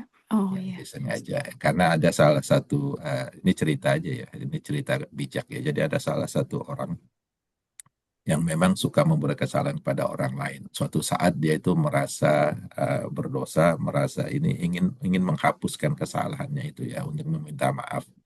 Tapi dia nggak tahu caranya gimana nih. Akhirnya dia datang ke seorang kiai, menanyakan kepada kiai gimana nih caranya kiai ya. Saya kok udah banyak membuat kesalahan pada banyak orang, saya ingin minta maaf satu persatu. Bisa nggak kiai memberikan ini apa jalan keluarnya? Kata kiai begini. Sekarang kamu pergi ke pasar, kata Kiai ya. Pergi ke pasar beli ayam, ayam. Ya, kemudian dari pasar itu kamu pulang ke rumah, sepanjang jalan itu kamu cabutin bulu ayam itu, gitu kan? Suruh cabutin bulu ayam itu, kemudian sebar di jalanan, gitu kan? Ya orang itu melakukan lah karena pengen bener tahu cara minta maaf ya atas kesalahan yang dibuat kepada orang lain, dicabutin satu-satu bulu ayam itu sampai dia sampai rumah gitu kan. Udah besoknya dia datang ke tempat kiai, kiai saya sudah melakukan apa yang kiai sarankan untuk mencabuti bulu ayam tersebut. Terus kata kiai ya sekarang kamu balik lagi ke jalan yang kemarin, pungut bulu ayam yang kamu tebar kemarin itu, kumpulkan dan bawa ke saya. Tahu nggak berapa yang dia dapat? Kira-kira ada yang ada yang bisa mengira-ngira nggak? Kira-kira berapa bulu ayam yang udah dicabutin selama perjalanan? Udah hilang semua. Oh, ada bisa jadi hilang semua, paling bisa satu dua. Yang artinya begini, membuat kesalahan terhadap orang lain itu sangat sulit ya bagi kita untuk mengubahnya. Itu sudah terjadi. Itulah ya, artinya sebisa kita cari orang-orang yang kita buat salah secara sengaja, kita cari, kita minta maaf. Masalahnya ada yang udah meninggal ya kan, ada yang udah meninggal, ada yang pindah rumah dan sebagainya. Itu kan susah tuh. Nah artinya ya tadi yang seperti saya jelaskan, Islam itu lebih mengutamakan prevention, pencegahan. Kalau bisa jangan membuat kesalahan. Itu aja yang coba kita lakukan. Kalau sudah pernah kita buat kesalahan, kita minta ampun pada Allah Subhanahu wa taala agar diampuni. Ya mudah-mudahan nanti akan mengurangi apa namanya hitungan di akhirat nanti. Mungkin hasanah kita akan ditambah terus gitu ya. Amin. Walaupun kita harus membayar hutang-hutang kita kepada orang lain, tapi hasanah kita, tabungan kita miliaran gitu ya. Dengan cara tersebut. Itu mungkin salah satu yang bisa kita lakukan. Iya. Menabung sebanyak-banyaknya agar nggak habis. Agar nggak habis ketika untuk membayar hutang nanti di akhirat. Iya. Baik Ustadz, terima kasih. Assalamualaikum. Waalaikumsalam. Maaf, boleh tanya lagi Kak? Silakan. Tadi ada disinggung ada kata hutang. Jadi ini kalau kita punya hutang janji ya, misalnya kepada coworker kita kan, dia tanya, dia tertarik dengan batik gitu. Oh ya nanti, terus saya bilang, oh ya nanti kalau saya mudik saya bawain oleh-oleh batik gitu ya. Nah belum sempat saya mudik ternyata coworker itu sudah dipecat gitu loh. Dan saya tidak tahu di mana tinggalnya, di mana nomor kontaknya, bagaimana gitu. Nah, Ya, itu bagaimana dengan janji kita itu yang tidak bisa terpenuhi? masih utang gitu. Oh, Ya diusahakan lah, kalau memang udah diusahakan mencarinya nggak ketemu ya wallahu alam, ya kita serahkan kepada Allah Subhanahu wa taala, ya agar insya Allah suatu saat mungkin bisa ketemu, ya, atau nanti ketemu di akhirat kita bayar janjinya. Kita bawain apa batiknya nanti di akhirat. oh ya, masih Artinya kita utang ya itu tetap, ya. ya, artinya kita tetap mempunyai perasaan itu, ya. Semoga Allah memberikan kesempatan bisa membayarnya. Itu Oh aja iya, mungkin, ya. oke, oke. Ada satu lagi nih yang kadang-kadang jadi pertanyaan, ya. Kadang-kadang begini, kita punya salah kepada orang lain, itu ya, secara sengaja, tapi orang itu nggak tahu. Nah, kira-kira gimana? Apakah kita harus ungkapkan, ya? Jadi kita pernah ngatain orang gitu ya, ngibahin orang, tapi dianya nggak tahu ya kalau kita ngibahin gitu loh. Nah, menurut teman-teman sekalian, apakah kita harus katakan ke orang tersebut, "Wah, dulu dulu saya sering gibahin kamu begini-begini," gitu loh. Kira-kira ada yang bisa ngejawab nggak? Mungkin Harus kita. seperti itu ya, karena dulu waktu kuliah itu saya ada kawan tapi dari fakultas lain gitu kan. Tiba-tiba itu dia tuh minta maaf pada saya, pada orang-orang lain gitu. Kenapa? Karena saya pernah membatin tentang dirimu hal yang buruk, maksudnya ada rasa kesal, ada apalah kayak gitu. Itu hal sepele gitu. Itu hanya dalam batinnya saja gitu. Tidak sampai diucapkan secara verbal gitu. Terus dia minta maaf gitu. Itu bagaimana? Itu gimana? Kita tanya nggak? Kita cecer nggak? Ngomongin apa sih lo gitu? Dibatin lo atau apa gitu? Kira-kira kita tanyain nggak? Karena bisa Eh, bisa jadi ya, kalau kita punya kesalahan ke orang lain, dia itu sebenarnya nggak tahu. Tapi begitu kita ungkapkan, dia justru jadi marah. Kan kalau dia nggak tahu kan dia nggak marah kan ya, betul nggak? Karena kita datangin dia, kemudian kita omongin, saya dulu pernah ngatain kamu begini loh gitu. Akhirnya dia malah jadi marah beneran. Nah, itu bagaimana menurut teman-teman sekalian? Itu sikap yang bijak atau bagaimana? Mengungkapkan Kalau saya lebih baik sesuatu. nggak diucapkan, kita minta taubat aja kepada Allah kan, karena ya itu dia bisa jatuhnya ngerusak kita, udah jadi ngerusak hati yang kita Yang nggak omongin tahu juga ya. jadi malah iya, lebih baik kita taubat, memohon ampun pada Allah aja. Menurut saya sih itu malah lebih baik. Ya, kata Rasulullah, kalau ada yang kejadian seperti itu, ya kita sering-seringlah memuji dia. Artinya dengan pujian yang tulus ya, muji dia di hadapan pada orang lain, bahwa dia itu orangnya begini bagus itu loh. Jadi kesalahan kita yang menjelek-jelekan kita itu nanti itu bisa ditimbun dengan apa namanya, perkataan kita, ya, yang membuat orang lain senang terhadap dia. Tapi itu sesuatu yang jujur, bukan yang dibuat-buat.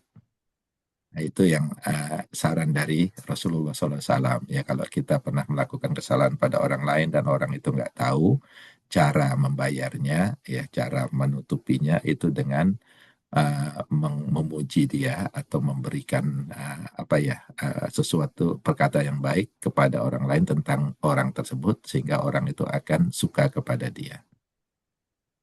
Itu yang diajarkan oleh Rasulullah SAW, dibandingkan kita datang ke dia kemudian minta maaf dan mengatakan saya pernah begini gitu. Wallahu a'lam, mudah-mudahan. Ya, seru nih pertanyaannya, seru-seru, bisa bikin buka hati kita. Ada lagi yang mau bertanya, mungkin di bulan puasa ini siapa tahu bisa lebih perbaikin diri kita kan, ada unek-unek atau apa yang kita pikir perlu dipertanyakan.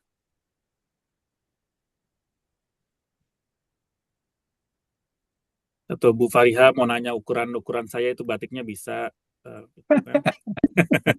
Kalau masih ada megang batiknya. Itu seperti kata Ustaz Agus tadi, kalau diteruskan bisa 3 jam ya. Iya betul ya. Tapi memang masalah ini apa? Ini masalah apa ya Ustadz? Masalah adab atau apa ya seperti ini ya? Iya. Adab ya atau apalah gitu. Itu memang perlu ya. Perlu. Ya. Hablum minanas ini kita yang sering salah ya. Iya. Ya.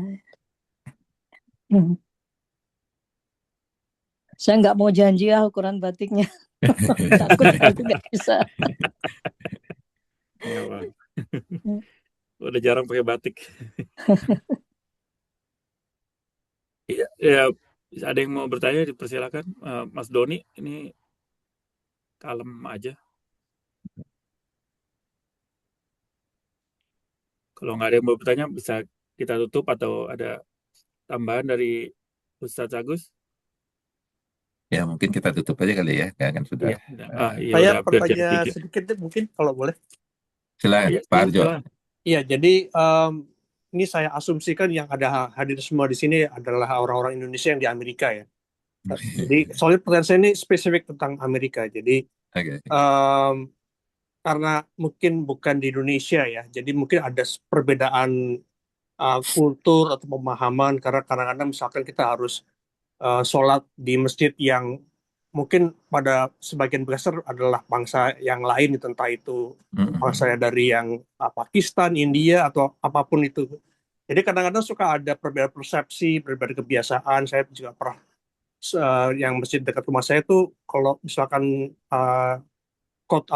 sedang khutbah gitu, khotibnya bilang fear Allah gitu, takutlah kepada Allah. Saya pikir dalam hati saya pikir kenapa harus fear Allah, kenapa nggak love Allah, kan katanya Allah itu kan maha pengasih dan penyayang. Nah hal-hal yang seperti ini kadang-kadang kan buat orang Indonesia ini apa sih kok yang kayak gini dijadikan naik panggung gitu, kayak seperti cari perhatian atau apa gitu. Nah, itu menghadapi perbedaan-perbedaan yang seperti ini gimana sih Pak sebaiknya supaya ya hubungan tetap enak tuh, tapi jangan sampai jadi masalah di kemudian hari gitu. Karena kadang-kadang bukan kita yang mau, tapi mereka yang memaksa kita hanya karena kita sama-sama misalkan Muslim itu kita dipaksa untuk ikut mereka walaupun cara mereka tuh kadang-kadang ya aneh gitu.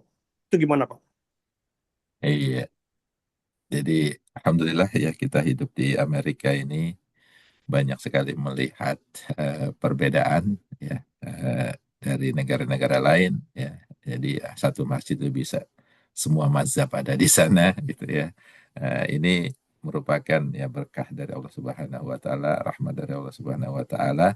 Kita melihat semua itu ya bisa menambah toleransi kita terhadap bangsa lain, terhadap mazhab lain, ya tata cara yang lain. Ya. Kalau saya sendiri, ya berpendapat bahwa semua mazhab itu benar, sehingga tergantung bagaimana kita memilihnya. Kemudian di komunitas itu yang paling penting adalah menjaga persatuan, karena itu yang paling diutamakan, ya daripada mencari perbedaan. Ya, sehingga kalau saya pribadi itu tidak ada masalah, misalnya imamnya terutama tarawih ini misalnya kan imamnya kebanyakan dari ya, Hanafiyah, doa kunutnya beda dan sebagainya, itu nggak ada masalah gitu loh. Nah ini salah satu keuntungan tinggal di negara Amerika yang terdiri dari berbagai bangsa yang dalam satu komunitas ya. Nah, kalau di Indonesia memang mungkin mungkin sudah banyak juga ya, tapi secara general mungkin masih banyak yang belum melihat perbedaan yang nyata gitu, yang jelas gitu ya. Bahkan misalnya sebagai contoh, kalau anak-anak kadang-kadang misalnya sholat di Indonesia itu kan duduk tahiyat terakhir kan kadang-kadang mengikuti cara sini tanpa tawaruk gitu ya, tanpa duduk apa itu namanya yang bengkok sedikit itu loh. Itu kadang-kadang dianggap sebagai bukan nggak sah lah apa segala macam. Itu ada juga yang masih berpendapat seperti itu gitu loh. Karena memang di Indonesia kan relatif lebih, apalagi mungkin masih di kampung-kampung atau di daerah-daerah, sangat jarang melihat perbedaan tersebut. Kalau di sini memang perbedaannya sangat jelas, sangat nyata. Nah, masalah fir Allah. Fir Allah itu kan sebenarnya dari kata ittaqullah ya. Kalau di bahasa Indonesia jadi takutlah pada Allah.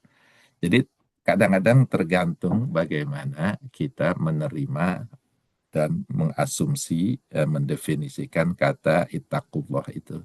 Takutlah kepada Allah itu, ya.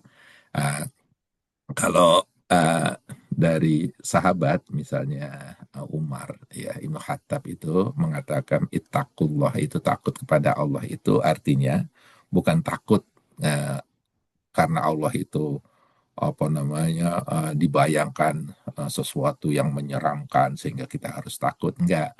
Ya, ini tergantung dari pemahaman dari ittaqullah itu sendiri, gitu ya.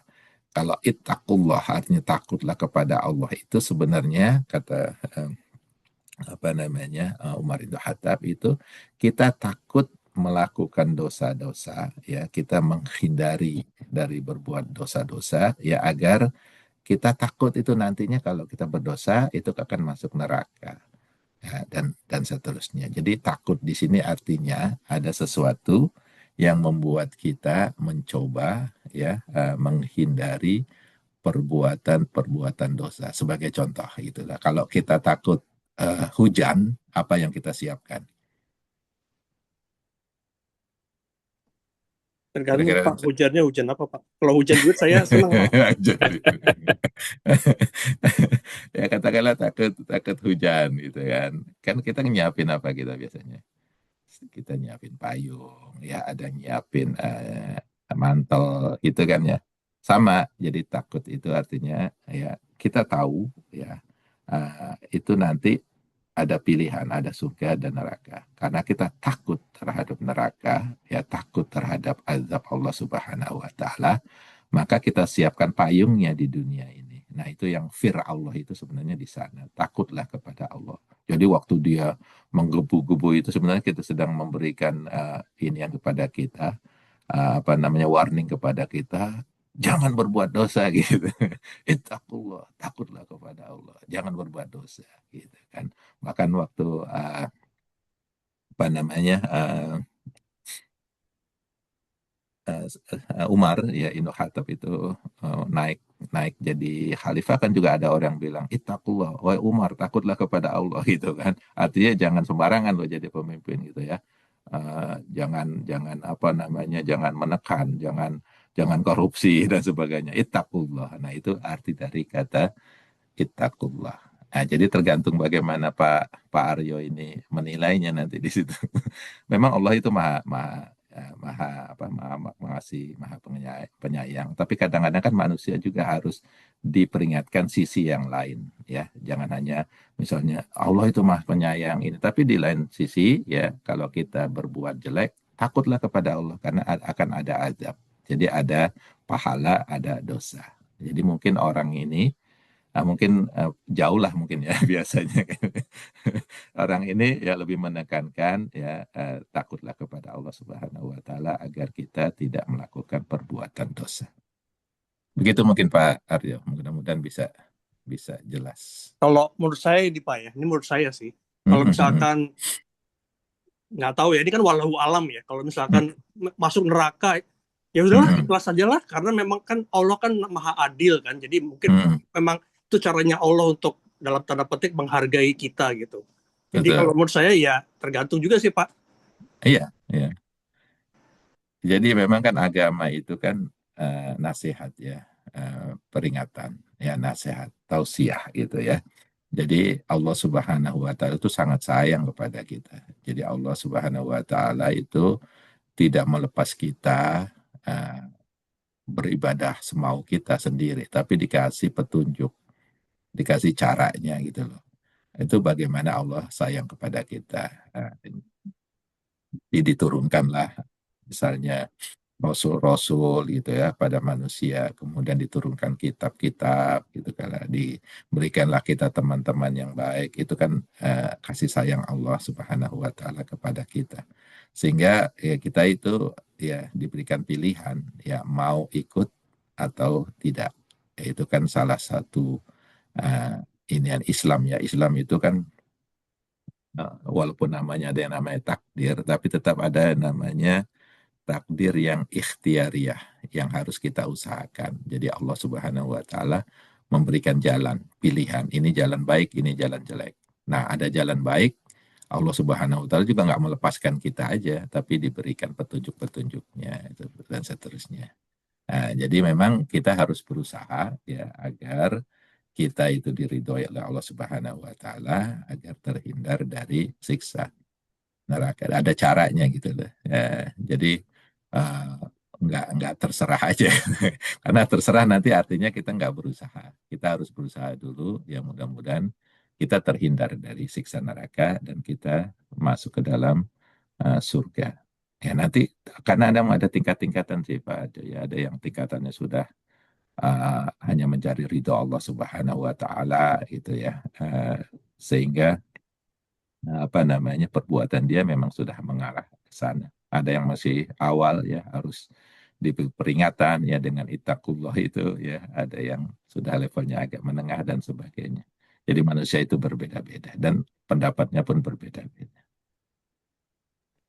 Itu kalau uh, perkataan siksa api neraka itu apakah tepat, Pak? Karena kan katanya, ini yang saya tahu ya, karena itu kan tujuannya untuk membersihkan gitu kan. Jadi kalau membersihkan mestinya bukan siksa gitu istilahnya, bukan istilah yang tepat menurut saya gitu. Jadi mungkin ada kata lain atau memang penerjemahan ke Indonesia itu memang kurang tepat karena memang kalau bahasa Arab tuh nggak seperti itu konteksnya atau gimana Pak sebenarnya? Iya ya, kalau azab itu artinya memang siksa sih kalau diterjemahkan dalam bahasa Indonesia. Punishment kalau bahasa Inggrisnya. Punishment mungkin lebih ringan dari siksa kali ya kalau di semacam retribusi gitu ya. Gitu ya. Tapi yang jelas ya, maka dalam Islam Rasulullah SAW bersabda, "Man qala la ilaha illallah dakhalal jannah." Barang siapa yang mengucapkan atau percaya bahwa tiada Tuhan yang disembah selain Allah, dakhalal jannah, pasti masuk surga. Itu kan. Jadi artinya semua Muslim itu akhirnya akan masuk surga. Tapi nanti harus dibersihkan dulu. Kalau yang berdosa akan dibersihkan dari dosa-dosanya. Nah itu apakah disebut disiksa atau dibersihkan? Jadi Pak, jadi itu tapi dalam Al-Quran disebut sebagai azab. Ya, bisa disebutkan sebagai dibersihkan atau disiksa karena itu hanya masalah ini sih ya, masalah rasa ya. Karena bahasa itu kan rasa. Ya. Ya, karena kadang-kadang pemilihan kata tuh suka membuat orang bingung atau malah membuat orang jadi salah paham, Pak. Jadi kadang-kadang ya mungkin begitu ya. Atau mungkin perlu ada pandangan lain itu atau gimana ya. Saya juga nggak ngerti juga ini. Saya juga awam juga, Pak. Iya, saya juga ini juga tuh kalau udah masalah rasa kata, karena kadang-kadang kata-kata yang sebenarnya netral aja bisa jadi masalah itu. Misalnya kafir lah gitu. Kafir itu sebenarnya kata-kata yang netral aja kan. Nah, tapi kalau ada orang yang kadang-kadang merasa kata itu terlalu kasar gitu kan. Padahal netral-netral aja. Kafir artinya orang nggak mengakui, orang yang menutup diri, itu aja gitu.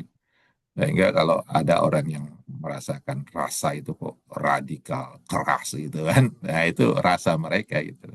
Tapi dalam Islam kata kafir itu sebenarnya kata datar aja. Itu rasa kata aja mungkin Pak Arya. Jadi ada orang yang memakai kata adab, ya ada orang mungkin kata membersihkan. Tapi kalau yang umumnya artinya yang sudah diakui dalam perbendaharaan Indonesia, kata bahasa Indonesia azab itu artinya memang siksa.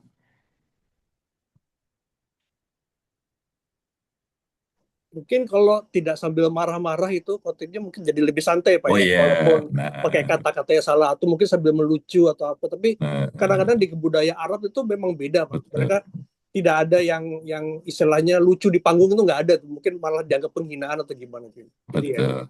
Gitu Nah, Pak. Ya itu juga itu karakter sih. Jadi karakter budaya setiap bangsa, suku itu beda-beda. Makanya tadi kan kita dilarang saling apa namanya mencela ya, karena ada mungkin karakter-karakter yang nggak sesuai dengan karakter kita. Misalnya kita suku Jawa ketemu suku Batak misalnya itu kan beda itu karakternya. Bisa jadi orang Batak bilang biasa-biasa aja, orang Jawa bilang wah udah kasar bener gitu kan. Ada orang mungkin orang Batak bilang Jawa ini kok halus bener segala macam. Nah itu rasa kata. Nah itu nantinya berpulang ke diri kita, Pak Aryo, bagaimana kita apa namanya mengambil meresapinya ke dalam diri kita gitu loh. Karena kita nggak bisa merubah orang lain. Yang bisa kita rubah adalah bagaimana kita mengolah dalam diri kita. Nah itu yang justru jadi pahala atau dosa itu adanya di sini, di diri kita, nggak di orang lainnya tapi di diri kita. Bagaimana kita mengolahnya menjadi sesuatu yang baik. Oke Pak, terima kasih. Mohon maaf mungkin kalau kurang. Tidak apa-apa Pak, ini ya kita sama ngobrol-ngobrol aja lah. Iya. Ya udah, kalau gitu udah jam 3, hampir jam 3. Terima kasih Pak Gus Sofyan untuk waktunya yang diberikan. Terima kasih banyak. Semoga yang disampaikan pada dan pertanyaan buat tambah keimanan dan memperluas ilmu kita, buat sebagai lebih bekal kebaikan buat di masa depan. Dan berlipat-lipat di bulan Ramadan ini kan, jadinya kita lebih usul lagi memperbaiki diri. Semoga bisa ketemu di Ramadan tahun depan, insya Allah. Bisa minta tolong doanya, Pak Agus, insya Allah. Oke, Bismillahirrahmanirrahim. Teman-teman sekalian, mari kita berdoa pada Allah Subhanahu Wa Taala agar kita diberi kekuatan ya dalam mengelola diri kita, mengelola hati kita, agar kita diberi kekuatan untuk selalu berbuat kebaikan dalam hidup kita. Agar puasa kita diterima oleh Allah Subhanahu Wa Taala, segala amal ibadah kita diterima oleh Allah Subhanahu Wa Taala, agar kita terhindar dari perbuatan yang merugikan diri kita sendiri nantinya. A'udzubillahi minasyaitonirrajim. Bismillahirrahmanirrahim. Alhamdulillahirabbil alamin, arrahmanir rahim, maliki yaumiddin, iyyaka na'budu wa iyyaka nasta'in, ihdinas siratal mustaqim, siratal ladzina an'amta 'alaihim ghairil maghdubi 'alaihim waladdallin. Amin. Bismillahirrahmanirrahim. Nastaghfirullahaladzim, nastaghfirullahaladzim, nastaghfirullahaladzim. Allahumma salli ala sayyidina Muhammadin wa ala alihi wa ashabihi ajma'in. Rabbi firlana wa liwalidina warhamhuma kama rabbayana shighara. Rabbi firlana wa liwalidina wa li ikhwatina wa akhawatina wa adkhilna fi rahmatik wa anta arhamur rahimin. Rabbi firlana wa liwalidina wa li jami'al muslimina wal muslimat wal mu'minina wal mu'minat al ahya'i minhum wal amwat. إنك أنت السميع القريب مجيب الدعوات ويا قاضي الحاجات. اللهم إنا نسألك علما نافعا ورزقا طيبا وعملا متقبلا. اللهم إنا نسألك علما نافعا ورزقا واسعا والشفاء من كل داء وسقم برحمتك يا أرحم الراحمين. اللهم إنا نسألك رضاك والجنة ونعوذ بك من سخطك والنار. اللهم إنا نسألك الهدى والتقى والعفاف والغنى. ربنا هب لنا من أزواجنا وذرياتنا قرة أعين واجعلنا للمتقين إماما. رب اجعلنا مقيم صلواتنا ومن ذرياتنا ربنا وتقبل دعاء. ربنا تقبل منا صيامنا وقيامنا وركوعنا وسجودنا إنك أنت السميع العليم وتب علينا إنك أنت التواب الرحيم. ربنا آتنا من لدنك رحمة وهيئ لنا من أمرنا رشدا. اللهم يسر ولا تعسر وتمم بخير. اللهم إنك عفو تحب العفو فاعف عنا. اللهم إنك عفو تحب العفو فاعف عنا. اللهم إنك عفو تحب العفو فاعف عنا. ربنا آتنا في الدنيا حسنة وفي الآخرة حسنة وقنا عذاب النار. وصلى الله على سيدنا محمد وعلى آله وأصحابه أجمعين. سبحان ربك رب العزة عما يصفون والسلام على المرسلين والحمد لله رب العالمين. Wabillahi taufiq wal hidayah. Wassalamualaikum warahmatullahi wabarakatuh. Waalaikumsalam warahmatullahi wabarakatuh. Terima kasih banyak. Insya Allah ketemu lagi ya. Assalamualaikum. Insya Allah.